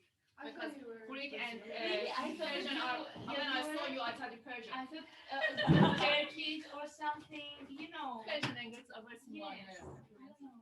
Yeah. I'm usually like mix them together. Oh, so I yes, don't surgery. mix them. Yeah, Yeah. good. Okay, Oh, guess good. prepared. Pretty, John? pretty recovered. How do you feel? Hey? Good? Do you feel? Yeah, good. Yeah. I feel you lose your weight a lot. Good. Yeah, that's Keep- good. keep saying Do that. you want to do that? No, I don't think so. Okay. Be nice, but I said to the surgeon, take out 5 kilos of fat. while you're Oh. there." Yeah, yeah. Which doctor can I go there? I probably just Cost heard- me an extra 2,000, but it was worth it. All right. And then cut 20 kilo from me and then put into my boobs. Candy.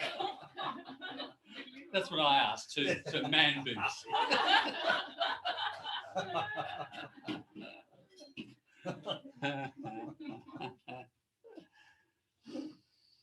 No, all good. I even went to the gym yesterday for the first time, just very, very carefully. So I Okay, didn't- cool. That's good. Yeah. It didn't go. That's good, John. Travel. Yeah, yeah. The summer is coming. Do you still do surfing? I've been wondering about it. I'm doing sailing these days. Sailing's a bit safer. Yeah. You can still drown, but you know. Or maybe just some paddle, paddling. Yeah, Or the yeah. other one, Yeah. Paddle boarding, uh, some people do. Mm.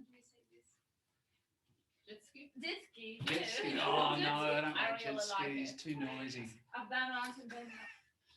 Here in Australia. I just love the Do you I just remember- feeling that the water just splashes into me and in my face. I Mm. just love it. I don't know. I was worried about the sharks, not for the water. Yeah. But sailing, now I've learned to do it. I've only just learned, but with a good wind, it's Yeah. like jet ski because it's far. You can get in a little boat. You can get going really far. Yeah. It feels like surfing, but you Yes. can kind of do it. But you A know what? I long think it's way, safer than. it's kind of But better you than know, surfing. with the engineering, like it's better than aerodynamics. With that changing, and you can go very fast. Yeah, you can. Mm. No, I'm pleased with it. Sailing is fun. Is that on a dinghy? It's on a, yeah, it's a 420, so it's Oh, 4.2. yeah, that's what I used to do. Yeah, Yeah, you used to do I it. used to compete in Mm. that. Right. Yeah, they're great. You should compete with them. Oh, really? Yeah, Ah. great weights. Yeah, right. Yeah, they're good, aren't they? they're just right for. I think they're good because you can have two people in it. Or I mainly use it with just me, so you can. It's nice and flexible like that. You go out with someone else, or just go out by yourself. Yeah. Where did you do it, Heinz? Oh, back home. Ah, right. On the lake. In the lake, yes. Lake Constance, was it? Yes. Ah, okay. Wow. Yeah. Ah, have you done it here? No. No. No. I always wanted to with my family, Yeah. but for some reason they were just not ever interested. Didn't want to do it? No. Ah, okay. So I went a different way. Yeah. I did windsurfing with the kids. Ah, yeah. Yeah. Good Yeah. fun. So Never really got the true hang of it. Or right. getting really. I've tried 2 or 3 times. Yeah. It's tricky. Yeah. I want to give up this I wouldn't mind topic. windsurfing, but I just thought I'll give the sailing a go. I I found it easier. I think it's more interesting, more fun. I think with windsurfing these days you have to have the small boards. They've got a lot smaller, haven't they? Because I bought a second-hand one. It was huge. Just about exhausted by the time you get to the water. Yeah. But yeah, the little aerodynamic. And they look great fun. I go down to Seacliff, and it's kind of a mix of. They do a lot of windsurfing there. Yes. And sailing as well. Yeah. They do paddle boarding, all kinds of stuff. Paddle surfing, or what they call it, with a canopy. Ah, yeah. I know what you mean. Wind sailing? No, I know what you mean. Where you go up high, yeah, pulled along by Like the a boat. small surfboard type of thing. It's another. My son got into that, but I never really managed to really be confident enough. And those windsurfers with the Hydrofoil. hydrofoil, Yeah, they're amazing, aren't they? One person says something and the other Yeah, person they disagree and they have some Look it up, argument so that's it's just extraordinary that you can do that Yes. and usually the weakness. a lot faster. Yeah. So, yeah. No, I'm having fun doing it. No, you going to a PhD. and Yeah, I'm it's really, I'm now in the. I've got through the proposal stage, Yeah. so I'm now into the candidature, Oh, starting the reading. I graduated A pile of books. yeah. Any specific linguistic? It's cultural, looking at cultures and how they get destroyed by markets. Oh, yeah, okay. And then I've got to relate it to education, like educational, I guess, resistant education that will sort of try to break that. But looking at how, there's a mass extinction ecologically, but there's also a mass cultural extinction and a mass language extinction happening. And my argument is the two are related. It's markets that cause it. And then, looking at the educational implications of that. Oh, well, Plenty to do. another 5-6 years. Yeah, it is. I got till 2028. Sounds a long way away, but it'll come zooming up, I think. Hey, John. Hey, Gina Lee. Yes. How's Yeah. life in Melbourne? Poor thing, you're in lockdown. We are, yeah. Oh, Yeah. I was just gonna say, I feel so inspired that you are gonna go for your PhD and you have already become a candidate. And then yeah. I just overheard when you were talking about your interest is you're gonna write about the culture things that's good, like something affected by the market. Yeah. Yeah. Very interesting. When I was doing my master, I wrote about cultural differences, like cultural barrier, Yeah. the indigenous people, how the cultural barrier leads to unequitable access to healthcare system. Right. So I'm also very interested in culture. And then when I read the post on Facebook, This is going to be wonderful, you know, English and culture, Yeah, critical yeah. thinking. I You've love done your all master's, of that. Shirley, have you? Yeah. Is that social work or Nursing. nursing? Ah, Yeah. So I'm currently working as a registered nurse at the Royal Melbourne Hospital, which is the hot spot of all of the COVID cases happening. Wow. So yeah. So Ah. it's well, I didn't hear that. I didn't hear that. Yeah. Yeah. Wow, you're a brave soul. Yeah. You're I one of the I national had heroes. Yeah.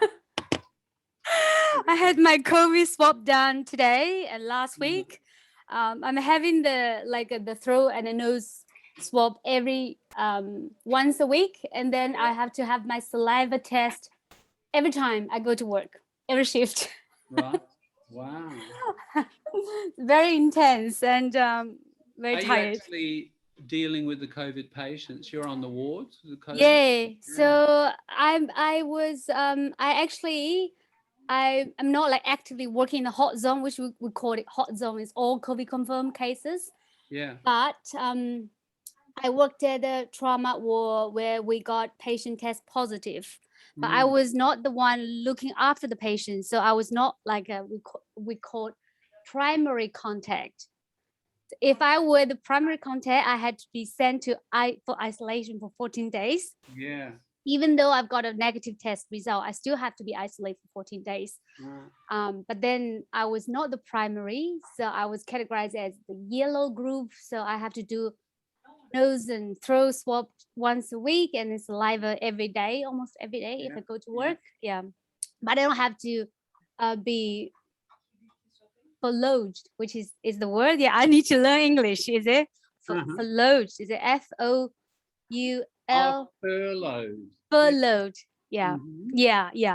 The outbreak last time we got more than 500 staff furloughed. Yeah. Furloughed.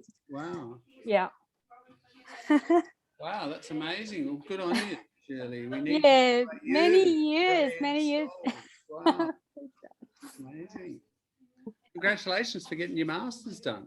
That's excellent. Oh yeah. Yeah. Really good. I'm so glad you can join us. All right, everybody, let's come back. Yeah, well, stay safe, Julie. That's a tricky thing to be doing. All the best. All right, shall we push on just with her story? Why don't we have a Zoomer? Galina, would you mind giving us a read, please? A personal history of critical thinking. Galina, you need to unmute. You need to unmute your microphone. Yep. That's Yep. it. Thank you. Yeah. Sorry. Good.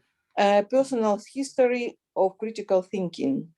I was born into a rather conservative white Anglo-Australian family in the middle of the 60s.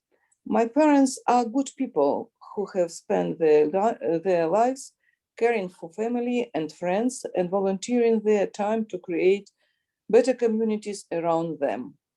However, white Australia in the 60s was not a very reflective place. My parents had spent most of their lives in a country center, which is still well known for its racism toward Indigenous people, who make up a significant proportion of the population there.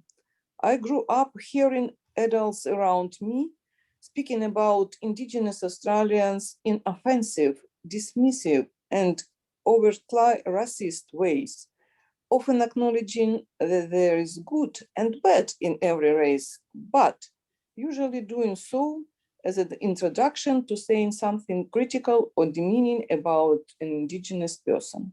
Good, well read, thank you.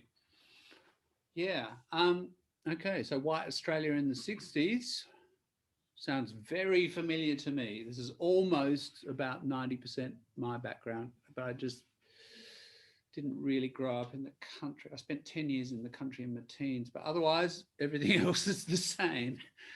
A couple of words here. Overtly, down near the bottom, overtly racist ways. Overt, if something is overt, it's obvious. The opposite, just put a C in front of it, covert. If something's covert, it's hidden and secret. Like CIA operations, spy operations, covert operations, collocation. So overtly racist. So they didn't hide it, they just said it out in the open because that was kind of the strong culture of racism.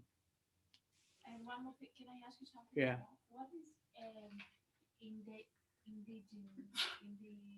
Indigenous yeah. means Aboriginal, somebody, Okay. not just in Australia, but any culture that's been in a country or somewhere for like thousands of years Okay. or hundreds of years, you know, the first people in that territory, that's Indigenous. Notice it's got a capital. So Aboriginal will have a capital, Indigenous will have a capital. Yeah. So the different ways of writing it about Indigenous Aboriginal people in Australia, we capitalise it. Just like you capitalise, I don't know, Chinese, Peruvian, French, you put a capital P, F, whatever, right? What about dismissive? Dismissive, yeah, good point. Dismissive means if you dismiss somebody, you send them away, right? So on a metaphorical level, you dismiss, they're worthless. Something is worthless, you just reject it, right? So here they're talking about Indigenous Australians in dismissive ways, yeah, just negative, rejecting, yeah. So you can be dismissive of an idea, dismissive of someone or something, all three. So does it mean it's not worthy of thinking or attention, or what does it mean? Yeah, kind of like that. Yes, just reject it before even thinking about it. It's not worth my time. Just out of the way. Yeah. The last line, demeaning. So saying something critical or demeaning. Demeaning is like insulting. When you demean someone, you insult them. You like attack or reduce their dignity. Demeaning. Now, DE as a prefix means down. So always DE, the origin of it is down thousands of years ago, like Latin and even earlier. So, but it's often used metaphorically. So somebody's meaning, if you like, think of their meaning, their identity, and then you pull that down, you demean them. Can you see how the word comes together? So it's good to know your prefixes like that, and it can help you guess. Good. So that's Australia in the 60s. Very, very typical. You know, not so multicultural. There were some cultures. What were the main non-Anglo cultures in Australia in the 1960s? Other than Anglo, we can see Indigenous, Aboriginal. Yeah. What other ones? Chinese have been around since the 19th century. They came out in the gold rush in the 1850s. Indians weren't a big group. I guess there were many, of course, right? But the dominant ones I'm talking about, or the predominant other groups. I'm thinking, which one? Yeah, Italian. That was a big group. Greek and Greeks. Yeah. Some Lebanese, some Serbo-Croatians, I think, came out. You know, there were a few. There were definitely others, but those were the biggest. Those were the biggest ones. What about from Eastern Europe, like Latvia? Yeah, that's right. The Baltic states. There were some people from there, and the Eastern Europe. Yeah, like people had got out. Yeah. But in terms of numbers, like Melbourne, for example, is the biggest Greek city outside of Greece. Like it's got a very big Greek population. Norwood, for example, here, and Campbelltown, very, very Italian. So these big groups, these are the biggest communities. Yeah. So now there's a reference to recent immigrants. Yeah. Candy, are you happy to read that in a loud voice, please? Recent immigrants. Recent immigrants were commonly referred to as New Austrians. We had friends who were New Austrians, but I still received the message that they won't like us. And it was also a time in which it was taken for granted that women were less intelligent and less capable than men. The idea of a woman in the role of major public leadership would have been seen as laughable. I know now that gay and lesbian people existed, but they were never mentioned to me as a child, and homophobia was the rule, that not the exception. When I started to hear about them, I didn't hear a prejudice. Say that again. Prejudice. Prejudice Yeah. about Catholics in big ideas about the world. Hang on, I think we've jumped there. Okay. You go up to the top, next column. In our Protestant home, but I heard it at school. It was a long time before I heard anything at all about Muslims, Buddhists,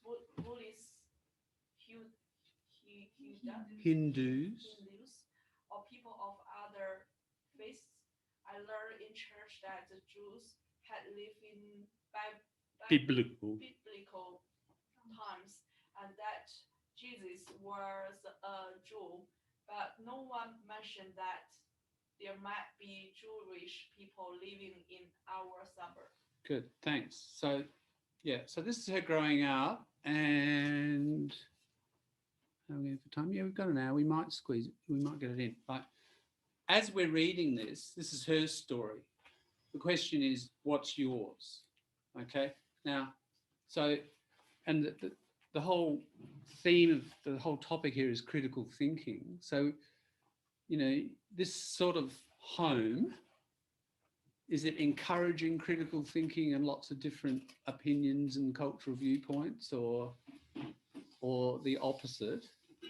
And, you know, she'll go on to talk about this and think about your upbringing. You know, was it similar in that? I mean, obviously not identical because you were born elsewhere, but, you know, you can see the point she's talking about, right? What things in your upbringing slowed down or retarded or suppressed critical thinking, and what things encouraged it? That's what she's exploring, isn't it? So, you know, as we read this, I want you to just be, you know, thinking about yourself in parallel and be ready to sort of chat about it. Yeah. Just a couple of things. Protestant is how we, Protestant, but we say Protestant. So Catholics and Protestants are the two main, well, three really, Orthodox. Looking over there at Basilica, I forgot the Orthodox. Three splits, aren't there, in the Christian church? So the earliest split is really Orthodox and Catholic, reflecting the two east and west sides of the Roman Empire, which split in two. I thought it was Catholics and Orthodox. I didn't know that it was Protestant. Yeah. So Western Europe is Catholic, Eastern Europe is Orthodox. Ortho means straight. Thank you. So following the straight path. Okay. Now, what Western Europe, Shana needs to leave an hour before. Western Europe in the in the 1500s, see, in the early 1500s, Western Europe, Northern Germany and England splits off from the church. 1 second, somebody might be locked outside. Hello? I think when Shana goes down, if somebody's locked out, they'll come in, won't they? So I'll leave that. They can slip in. Yeah, so there's that historical split, which is really important. Like, so as a critical thinker, if you like, you know, that's pretty important to understand that split in the West. Protestant in the Northern Europe. What they were doing, they were protesting against the corruption of the Catholic Church. That was the main thing that was causing it. In England, Henry VIII split from it because he wanted to remarry, and the Pope said no, and he said yes, and you know, he split from the Catholics for a different reason. But on the continent of Europe, it was Northern Europe, mainly Germany.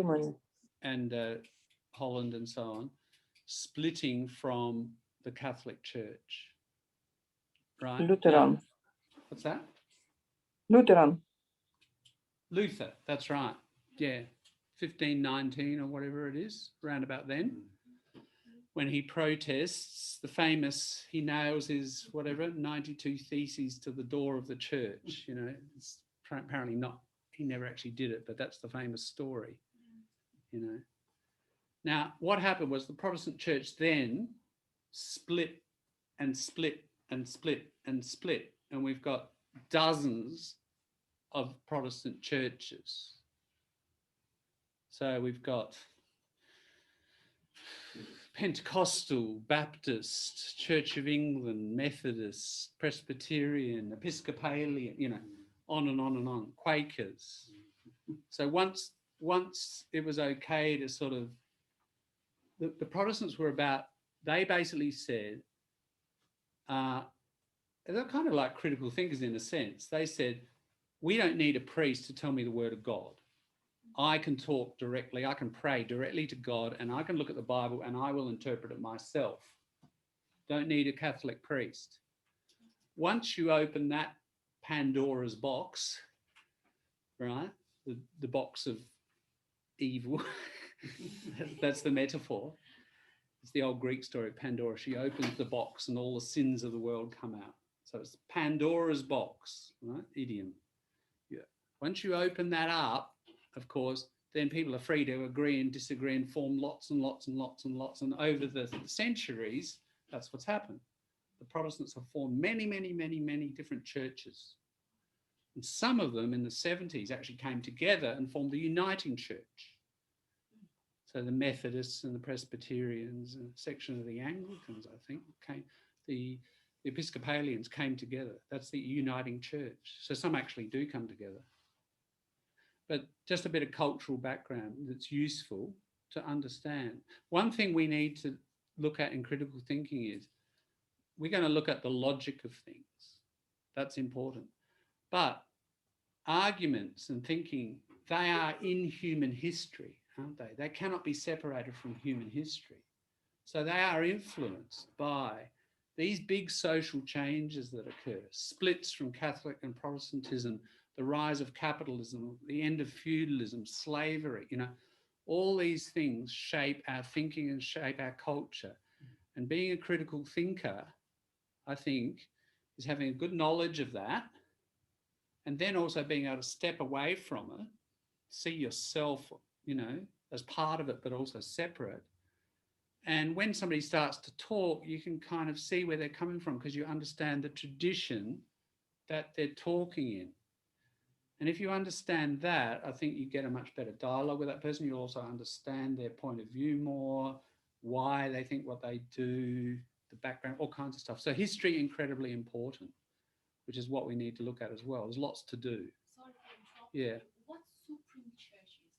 Supreme Church, don't know. What that Supreme group of, I have a friend who is very, very religious. Right.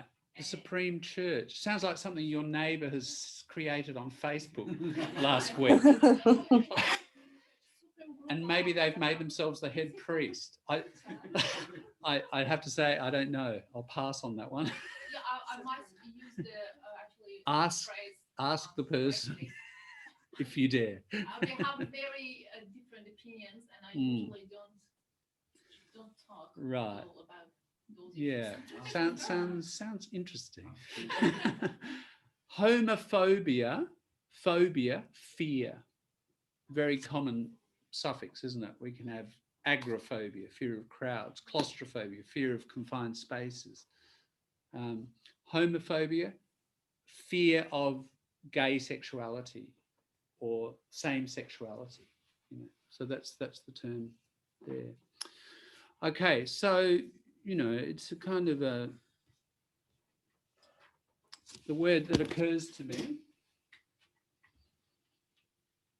A good one you may not know, insular. An insular society, an insular household.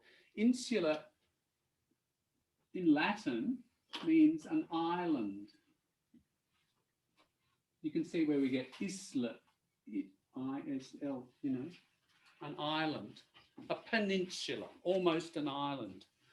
But so in other words, people who are separate are insular and they're not affected by others. It's like they live on a little island.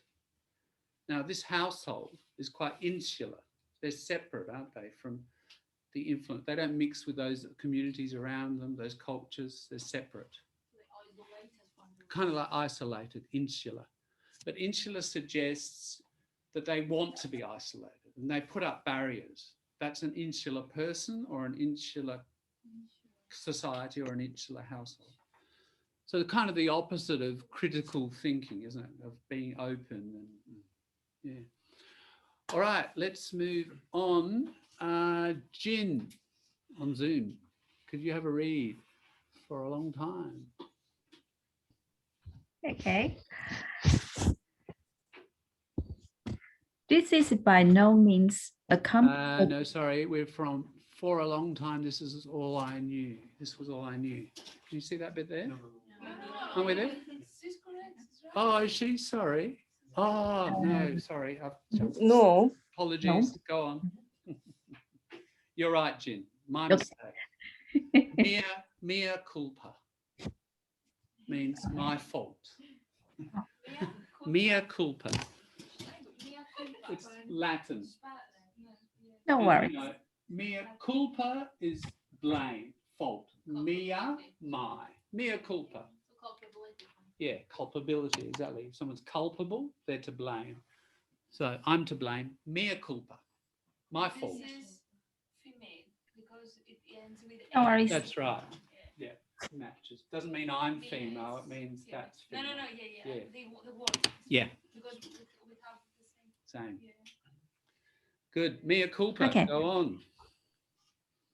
This is by no means a complete catalog of the prejudice and ignorance I was steeped in as a young person who has not had their enthusiasm stolen right from the beginning of my life, soaking up what was going on around me like a sponge. I can only imagine that I acquired the casual racism, class perspectives, gender stereotypes, ignorance, and silence of the adults around me, along with all of the other new knowledge. I was lucky enough to be surrounded by people who were mostly caring, well-intentioned, and benign, but they were embedded in a culture that was prejudiced and ignorant about some things, and they spoke and act accordingly. Yeah, thank you. Good. Just ignorant, just pronunciation. And so the adjective and the noun, ignorance and ignorant, first syllable stress. Ignorance. Now the verb, I ignore you, Notice the stress shift to the nor, doesn't it? So verb, ignore. Adjective, ignorant. Noun, ignorance. Yeah. Okay, so she's describing a certain level of prejudice. Look at the word jud, from judge, judiciary, judging things before you know much about them. Prejudice. Basic breakdown of the word. Yeah, and she's talking about these interesting collocations. Casual racism, we often put them together. Casual racism, so not necessarily like a fascist who's kind of, consciously racist and racist wherever they can be, just kind of ordinarily racist, because they just live in that culture. Perhaps even not meaning to be, but you are without realizing it. Like you can be sexist without realizing it. Class perspectives, so different prejudices about class. Gender stereotype, very important word for critical thinking, stereotype. The word stereo means strong. So, yeah, that's right. Strong and firm, can't be changed. That's right. So stereotypical thinking is sort of the opposite of critical thinking, where you're fixed and you have fixed images of people, like especially about the gender. What's a man? What's a woman? Stereotypes. Yeah. Yeah. So notice how she's saying psychologically and emotionally they're pretty nice people, but there's all this kind of cultural baggage, if you like. Stereotyping. Yeah. Okay, for a long time, this was all I knew. I can sharply remember moments when I began to perceive that some of these things were not right or not the only way that the world could be understood. All right, let's see how this starts to break down a bit. Jilly, would you mind reading that one, please? Yeah, sure. Can I also share a little bit before I read the next paragraph? Yeah. Well, we were talking about, the casual racism. There's a word that just came like into my mind. That was casual ageism. I have to confess that I actually, like I'm a good person, but I sometimes don't realize this ageism actually exists. I mean, very common, especially like in the nursing field. Yeah. And then one day I realized I was talking to my friend and my friend was asking, oh, how are you doing there, with your work and everything. And I was just, it's casual ageism. Yeah. It just came out like I said, well,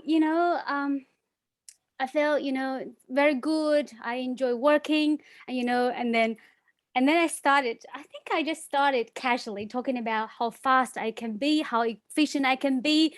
And then some other nurses, because they are around their age of around 50s, they're very experienced nurses, but they're very slow, they talk slow, react slow, which sometimes, in a very fast-paced environment, you just like, okay, quick, I know like English is my second language, but I feel like I can be faster than you. So, and then till one day I was, I think I was talking to someone as a teacher. Yes, she's almost around her 60s. She was talking about how she was trying to find a job, as a teacher, but there's very common ageism in the workplace. Then when you apply a job and then people think that's her experience. And that is just suddenly I was like, oh yeah, there's such a thing, which I didn't realize. Because in nursing field, you're just constantly talking about how quick you can solve the problem, get all of the job done and task and everything. And then you just not appreciating the nurses who have been working there so many years. They've got tons of experience. If they haven't taken a manager role, they're still working as a clinical nurse, they can be quite slow. And few of them, they even walk slow, limped a bit, because they have been working there so many years, you know. As nursing is a very hard job. You're constantly standing there, not getting a chair to sit on. Yeah, just something that comes into as like my personal experience, which I recently realized that I have to confess, you know, which I often think I am a minority. I'm like a migrant. I always consider myself as a disadvantaged group of people, you know, about racism towards me, people thinking about my English is not good.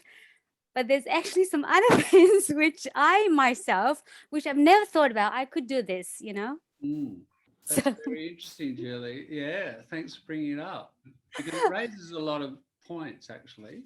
Yeah, that we can be a minority, can't we? But we can be stereotyped or prejudiced towards another oppressed minority, so collocation. And sometimes understand that we are. We don't realize we're being that way. Yeah, yeah. We That's don't. right. I think that's a very, important point to raise. And hope you can see the connection back to, I've rubbed part of it off, but the hidden premises, isn't it? The assumptions. Like what you're talking about are the assumptions that we operate on every day, and we don't realize that these are our assumptions. And then somebody points them out, or we just realize it ourselves. In your case, it's a self-realization. And you're questioning those assumptions. And it's a really nice example of exactly what you'll see Mary Heath talks about that self-examination of all those isms, or some of them. And I just put some of them up, and you mentioned some of them, like ageism. And we know racism and sexism, and they've become increasingly talked about. You know, I guess in the 60s, especially 50s with racism, with the civil rights movement in America, the word, it goes back further, but when we're, you know, mass consciousness of it, I'd say the 50s. Sexism, really, the second wave of feminism, the second wave. First wave is the women chaining themselves to Parliament, early 20th century, suffragettes. Then it goes quiet. They packed up, they didn't win the vote. They packed up and went home because World War I happened, and they said, they agreed, it's more important to go home and work for our country, and after the war, we'll come back and start again. And you know, once you do that, you don't start again. It had to wait till the 60s, and then we had the second wave of feminism. Yeah, and that's when we heard what sexism means, you know, and that discussion, the late 60s and 70s in particular. 1975 is the peak, International Year of Women. And ever since, you know, a lot of discussion about those two, and now that has appeared as a term and as an idea, and you mentioned, and, you know, 20 years ago, that term probably didn't exist. So there's been a social movement that's talked about that. What about this one? This is a relatively new one as well. Ableism. What's that? Yeah, disabled people. And again, having stereotypes or fixed prejudices or whatever, even casual, you know, we're not sort of aggressive about it or anything, but just casual ableism. We don't realize we're doing it, you know. We have another thing actually. No one maybe mentioned it's youngism. Maybe we can say it, especially in professions like law. Right. Youngism, it would fit into ageism because it can be stereotyping of old or young. Yeah, that's right. It goes both ways. They're really suffering. I really feel sorry for them. Yeah, that can work both ways. Yeah, so Julie, thanks for raising that. It raised some interesting language and thinking points. Cool. Now I will read the paragraph. Yeah, thanks. Cool. So I went to high school where there were plenty of words everyone knew, which were used on the significant proportion of children in the school who had Greek or Italian heritage. These words were used often and offensively. They were not compliments. I don't remember what I thought about that, but I also don't remember defending my Italian, defending my Italian background friends from this treatment or thinking it could be different. I studied Italian language at high school, and eventually I was moved into a home class organized around all of the students in it studying Italian. I was one of 3 or 4 Anglo background kids in a class of about 40, where all the others were of Italian background. Many spoke Italian dialects at home. Some had parents who could not speak English. The Italian background students would swear at us Anglo kids and use Aussie as an insult when the teacher wasn't there. In that class, I first had some insight into what it must have been like to face the abuse the Italian background kids faced every day, because I realized that they were taking one of the few opportunities, they were taking one of the few opportunities they had to dish out this kind of treatment instead of constantly having it turned on them. Yeah, thank you. Yeah, so the racism, early experiences of racism there, I don't know. Just that term, phrasal verb, dish out. You know, the parent, or to a large group, you dish out food to many people, serving. And here, you dish out this kind of treatment to someone. It's always negative. Yeah. So it could be racism or sexism or just insults. You dish out to many. So it's the same as metaphorically distributing food, but you're dishing it out to people. Yeah. Insulting. Yeah. All right. Thank you, Jelly. Well read. Shall we move on? Vasiliki, can you have a read? My final year English teacher. My final year English teacher in high school offered me more opportunities, synchronous and modern, rigorous and engagement with plays, poetry and novels. I thought she was extremely intelligent, full of wisdom and big ideas about the world. I remember being amazed, and when she asked our opinions about some of the texts we studied. Her question suggested that we might have opinions and that our opinions might matter. I think she was one of the first people who ever pointed out to me that a certain perspective on the appropriate relationship between women and men was reflected in the poetry we were reading.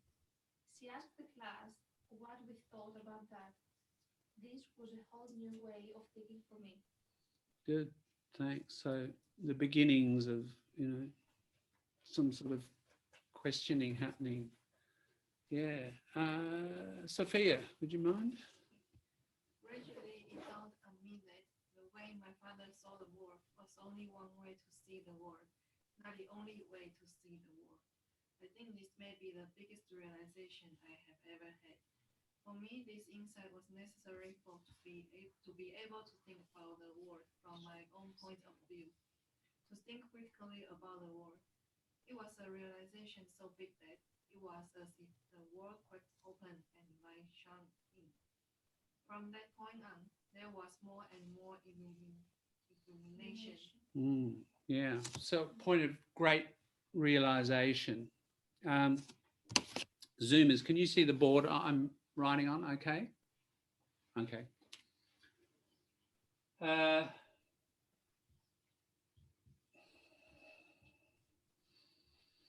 It comes from religion, but we can use it just in ordinary life. An epiphany, a sudden realization about the world that changes everything. Those moments. And we have a few in our life, those turning points.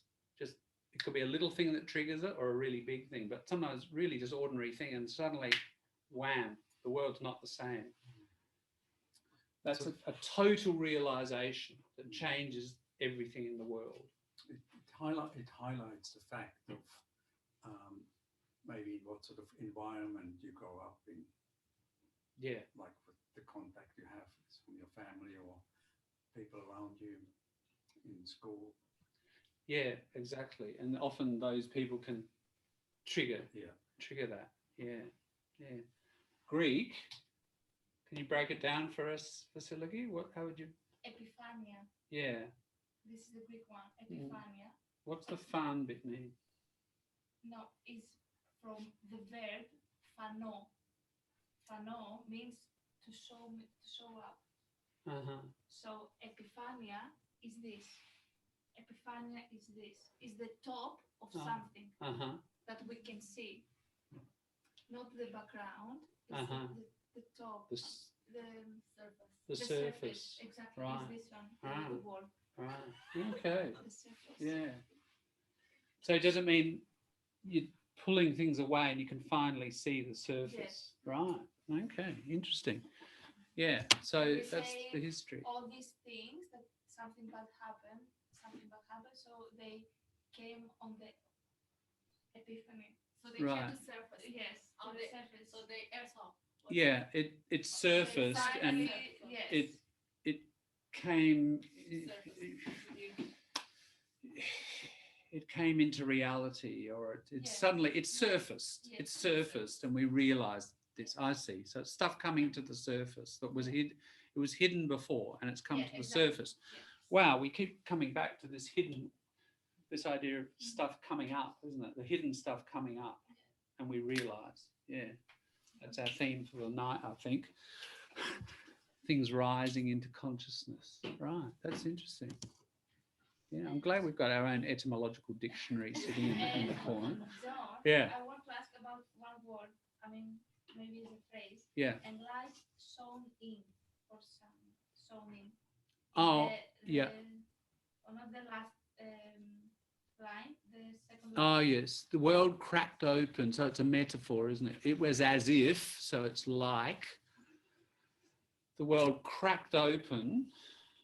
So all the stereotypes, the fixed ideas, suddenly there was a crack, and the light is usually knowledge, isn't it? In almost every culture of the world, anybody's culture, it's not. I think this is universal metaphor.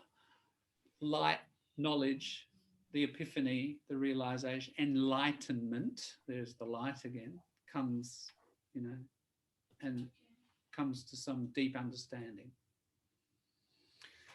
So, almost religious sort of imagery. It's a bit like, St. Paul suddenly seeing the Lord and falling off his donkey and all that sort of stuff. He had an epiphany, very spiritual, religious. Also illumination. It's also, again, quite religious, spiritual. But she's not, but we can use these metaphors. What's eureka? Is it almost epiphany? All right, we better go to our expert.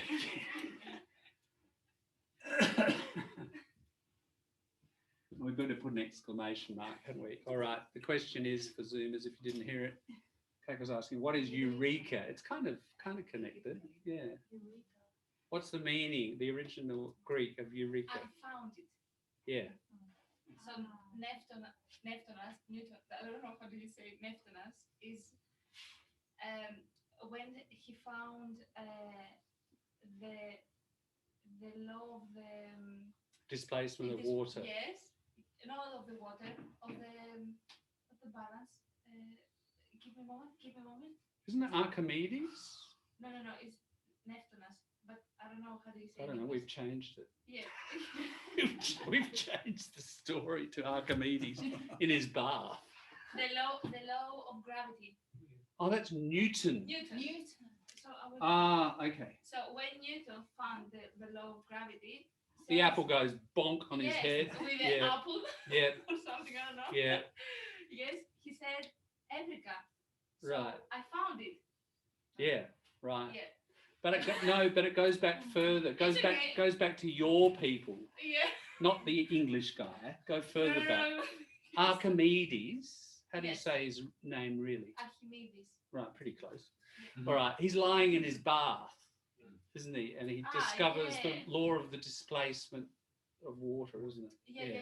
And he jumps out of the bath and he runs naked through the street. Yeah, going, yeah, Eureka, Eureka. Yeah. So I have found it. So you can say that when you have a realization, when you have an epiphany, Eureka, that's how the world is. I've discovered, the deep truth. Sure. I have explained in other classes this word. We can capitalize the Eureka goldfields of the 1850s in Ballarat in Victoria. Because when you find a big lump of gold, you say, I found it. No, you don't. You stay very quiet about it. It's a secret.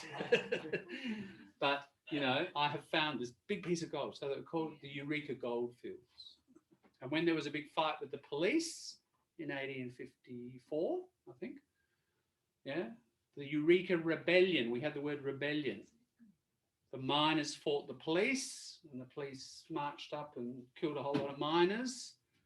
The miners put up the Eureka flag, the Southern Cross.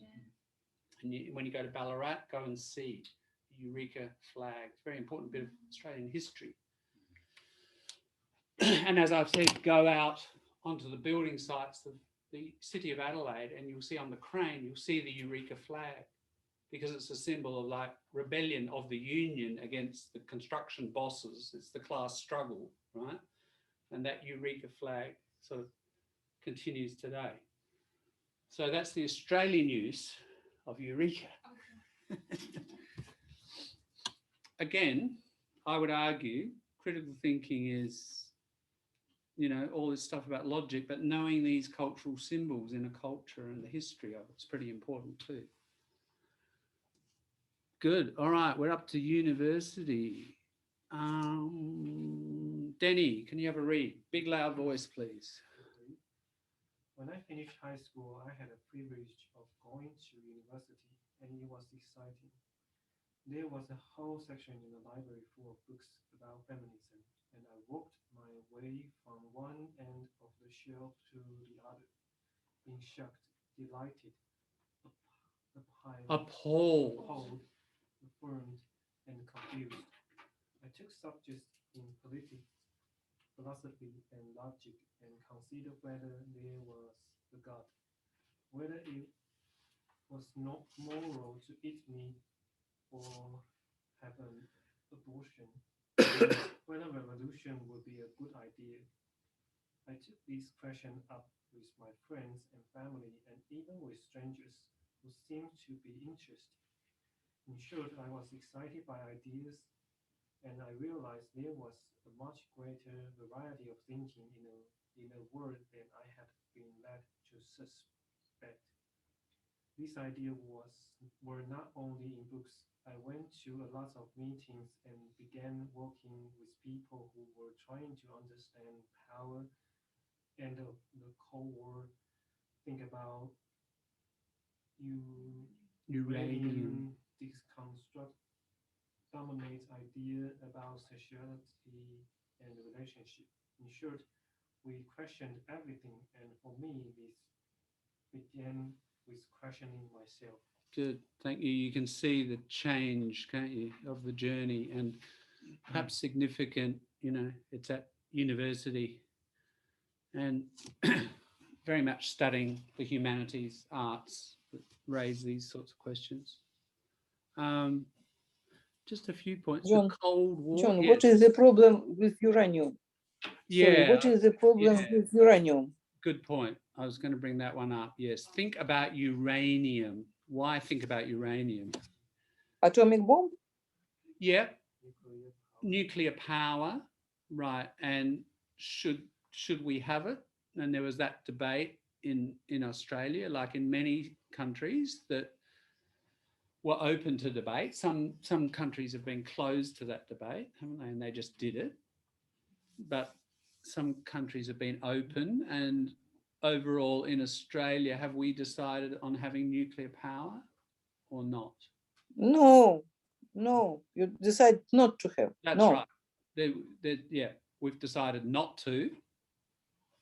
But good point.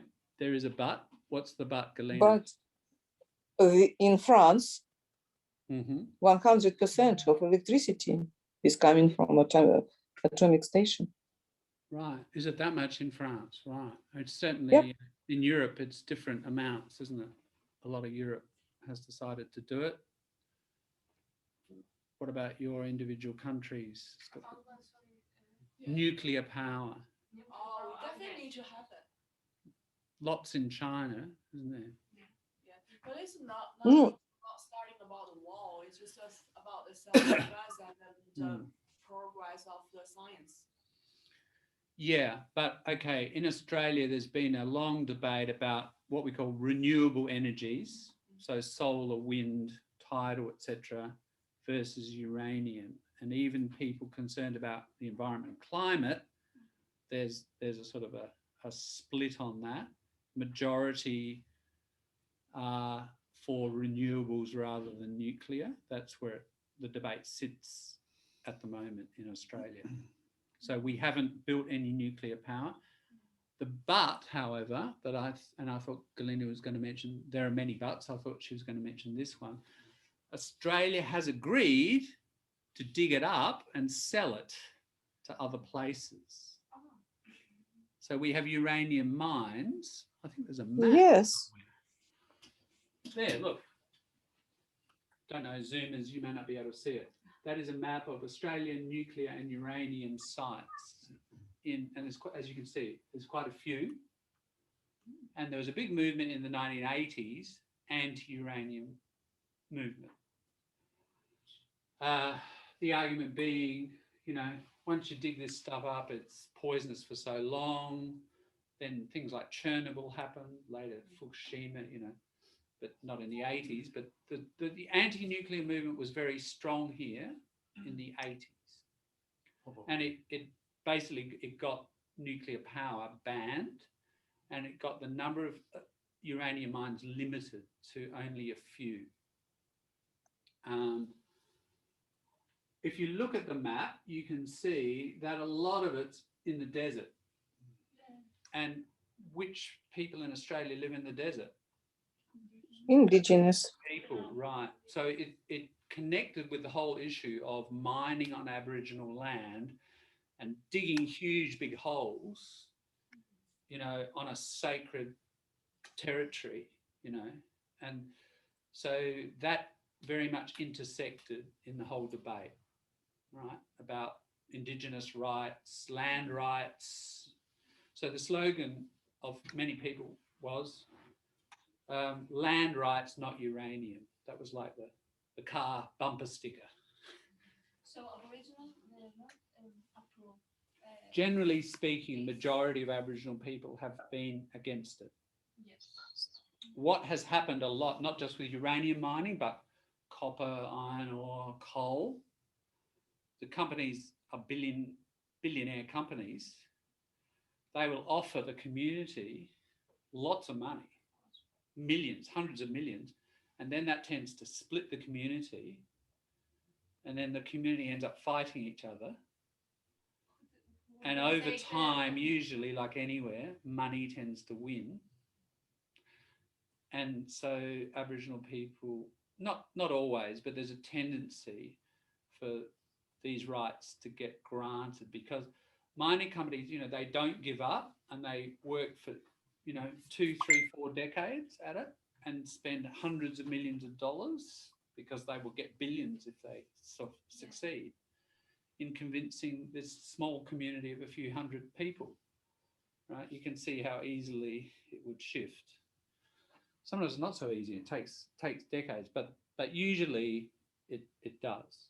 Next generation usually don't have that close bond relationship with that specific site, so they wait until. That's true. The culture, unfortunately, not everywhere, but a lot of it's sort of getting broken down due to some of these pressures.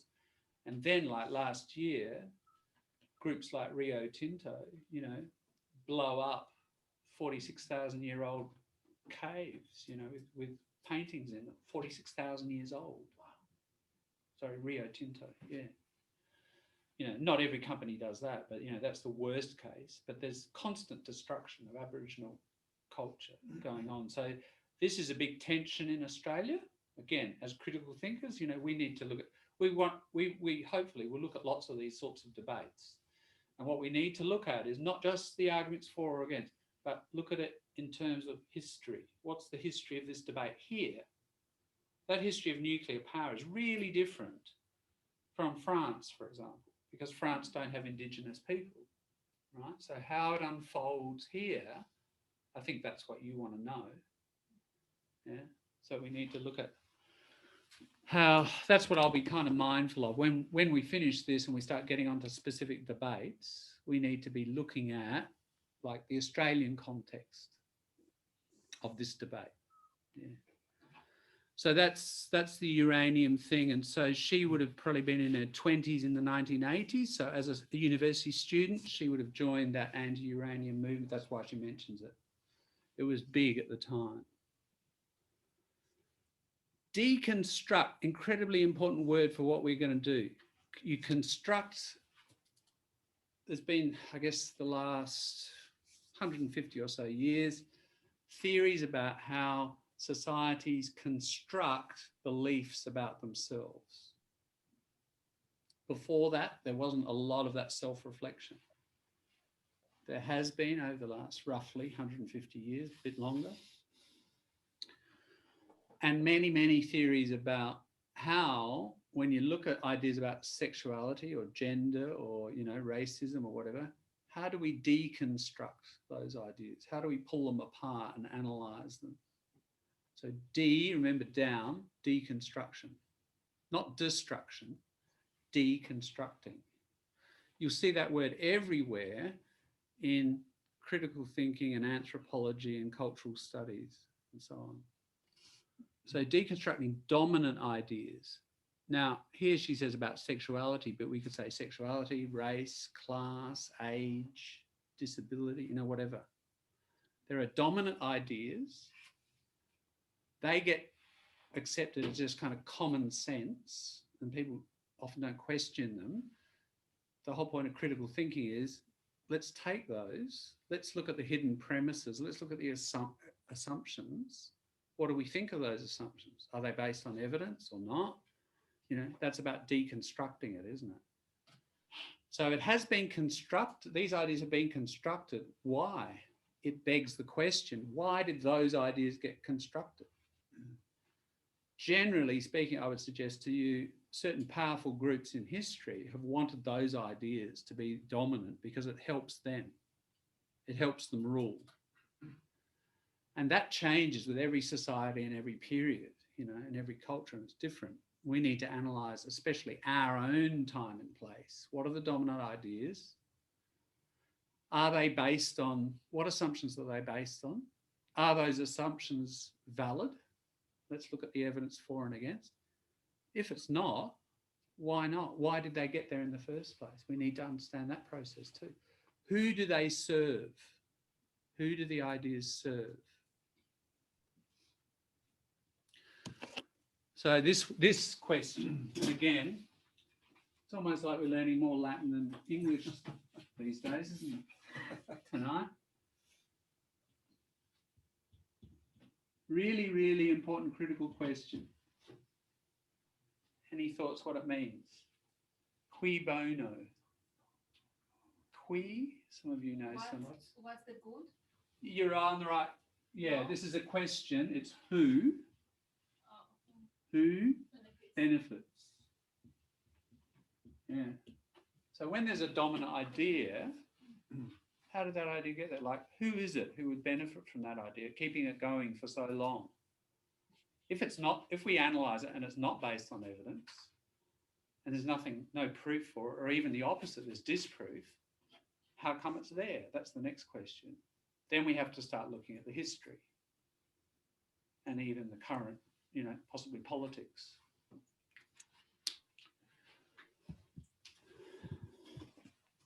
Yeah, so, and that, obviously these ideas, they go inside people and they go inside ourselves, and this is what she's talking about at the end. She's questioning everything.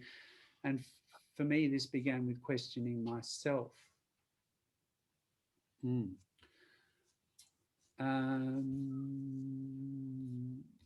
Okay. Just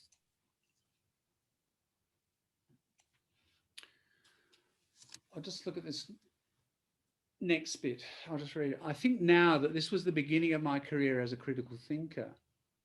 And she obviously went off on to be a professor, but you know, doesn't necessarily mean we have to all be professors. Just every citizen can be a critical thinker. I began to go beyond accepting the world as I found it and modeling myself on the people I saw around me without question. So in other words, modeling, copying off a family, and even without understanding. If I want to lead an ethical life, ethical, morally good, and I do, then I need to be actively seeking to understand the ways in which I wield power. Wield, like hold, but wield here is hold like a weapon. When you wield a sword or you wield a gun, it's like a weapon. So she wields power.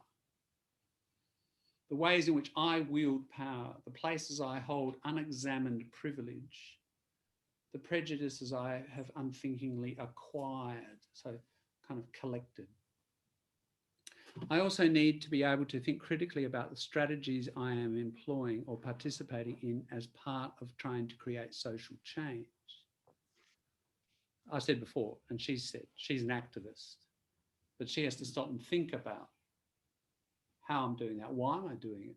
Self-examining, what's my motivation here? In the places where I am subject to other people's prejudice or ignorance, in other words, she receives other people's prejudice or ignorance, I want to be able to think about what assumptions are being made about me in order to minimize their impacts on me or try to persuade people to abandon their prejudice. All of this requires critical thinking, and trying to understand the world is an invigorating pursuit. Invigorating gives you energy. Vigor is like energy. So it's like exciting. Pursuit is like a mission or a project. Pursuit means you chase it. So she likes trying to understand the world. It's an exciting project. I think the immense diversity of ways that human beings find meaning and seek knowledge is fascinating. So a pretty different place now than she was as a young person. It's changed a lot. And yet not everyone embraces the idea of thinking critically. Notice the word embrace. We think of physical embrace, to hug. It's like when you do that, you accept someone, don't you? So we talk about embracing an idea. You embrace a theory. And even when we do, there are barriers and risks to consider. And she's going to go on to that. And actually, we're almost out of time. Oh well. What we need to do is, perhaps that's a good spot to stop, and rather than talk about it right now, have a think, and even maybe a reread. You could read the rest. Let's have a look how long it goes. So we just look at our headings. We've got barriers to critical thinking, cultural disapproval. She said she was going to talk about that. Critical thinking is not the same as criticism. We're seeing all these things she said in her abstract, hasn't she? Yeah, dimensions of critical thinking. This is where she gets down to the techniques in critical thinking. Who benefits? There it is. Cui bono, the one we've talked about. And the opposite, who pays? I don't know the Latin for that. Examining silence, that's an interesting one. Examining silences. What is missing? What is missing in an argument? Yeah, what's not there? Flows of powers, examining assumptions, we've touched on that. Alternate perspectives, there are the different lenses we've talked about, but she's going to go into more detail about all of this. Putting it to use, etc. There's quite a bit. All right.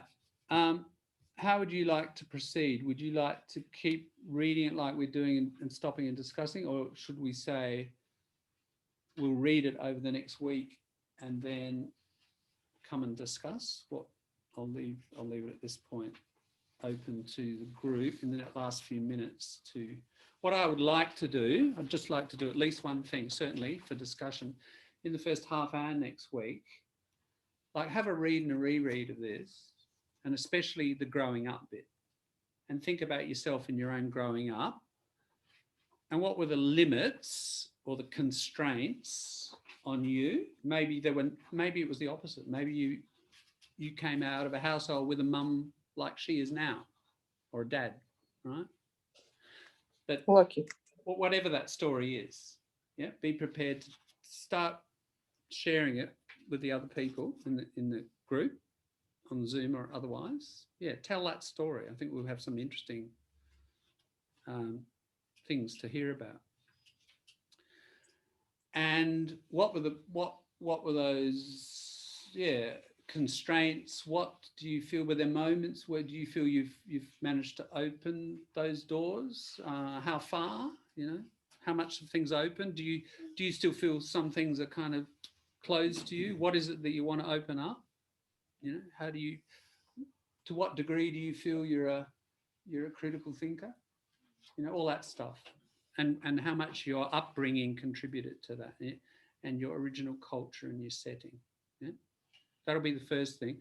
Then when we need to move on through the rest of the text. But how would you like to do this? Would you like to set ourselves now, okay, we'll read the rest. What is it? How many pages? It's about eight more, isn't it? 7 or 8 more, because we've covered a couple. It's not a huge amount. Zara.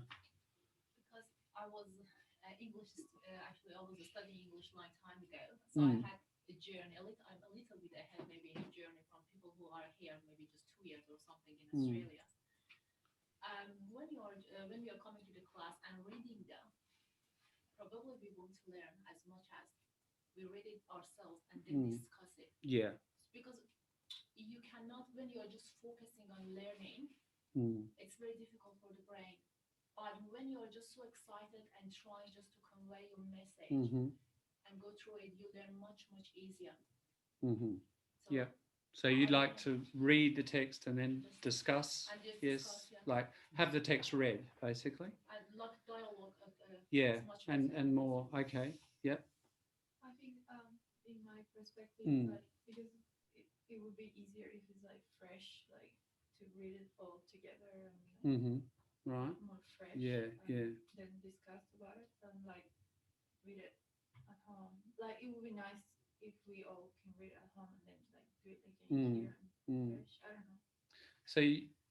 So hang on. You're saying you'd prefer to read it in class so it's fresh, or okay? Yeah. It's all right. So we got different positions here, but that's like critical thinking, openness of ideas. Actually, I'm not very fussed about it because I understand that I'm here longer than the others, and sure, Zara. That they focus fair on what fair they're point. learning. Yeah. So I'm going with the group. Well, I personally think I agree with Zara, right? Zara's opinion, but I can't commit that I will read. So I can't fair enough. Okay. Yeah. Good self-reflection. that's a fair point. Nothing like honesty. Yeah. I think we have to realistically assess ourselves. You know, this is one of the longer pieces that we'll tackle. I guess. What if we come to some sort of compromise? Read like 1 page or 2 pages. That's right. What if we read half of it, right? And we'll discuss. We'll treat it as a discussion. So can we agree on a certain point? What page do we get? We're on page 2, 3, 4. I'm just looking at 5 and seeing if there's a clear break. Maybe you can finish the very. Maybe. I think it's a good idea, like some volunteer that they want to read and by the personal time, and they can give us a summary of what they're thinking for each section and send us by a group email. So I just read their summary. Before I come, maybe on my way to here and I just open my email and I read. Okay. That's gonna be the problem. It's gonna be their view. That's right. I do think, okay, a condition of the class or the sessions is that we do engage with the original. I think we need that. All right. Now we've got to figure out how we do that, like not setting too much every week because everyone's busy, sure. And you got to try to figure out like how, just break it down to like 20 minutes a day of reading or something. You figure out how you get through that instead of, oh my God, it's Sunday night, you know, and I need to read for 2 hours. I'm just, so let's start, we'll start gently, okay? So we've done the introduction, we've done personal history, we're up to barriers, cultural disapproval, critical. What about, where does the next bit go? Critical thinking is not the same as criticism. Can we cover that? And then stop at the end of that one, however far that is. That's quite long, isn't it? Is that too far? No. To 6? I think we should. Yeah. Let's go to there. All right. We'll go to that point. Is that page 6? Yeah. So we're up to some dimensions of critical thinking. That is a good point, because up to that point she's fairly general and discussing barriers, and it's not the same as criticism. And then this point is quite a structural turning point in the text, because she starts to say, okay, we've learnt the background, here are the techniques. It's a bit of a shift. So that's probably a good spot to get to. All right, so it's a kind of a compromise. Now, what I suggest, I take the point about freshness. So here's my suggestion. Best practice would be this. Generally, while you're still thinking about it Monday night, you know, like even the rest of tonight or tomorrow night, do the reading. So you've got it done. And then if you can review it the night before, then it's fairly fresh. Like if you manage to look at it Sunday or even Monday morning, while it's still fresh, you're probably going to bring ideas, more detailed ideas, right, to the group. Just a suggestion. Generally, immediately before and immediately after are your best times to look at this sort of stuff. Yeah, I think that's about 4 pages, isn't it? Because we're on page 2. So it's not a huge amount. And we know she writes pretty easily. 4 pages. Yeah. All right. So let's do that and bring along, make some notes as you go, you know. Remember our main goal is description of yourself and growing up. And then even the bits that, the extra bits on from that about barriers and so on. Be active readers, like make some notes as you go and come along with some ideas to discuss. Okay.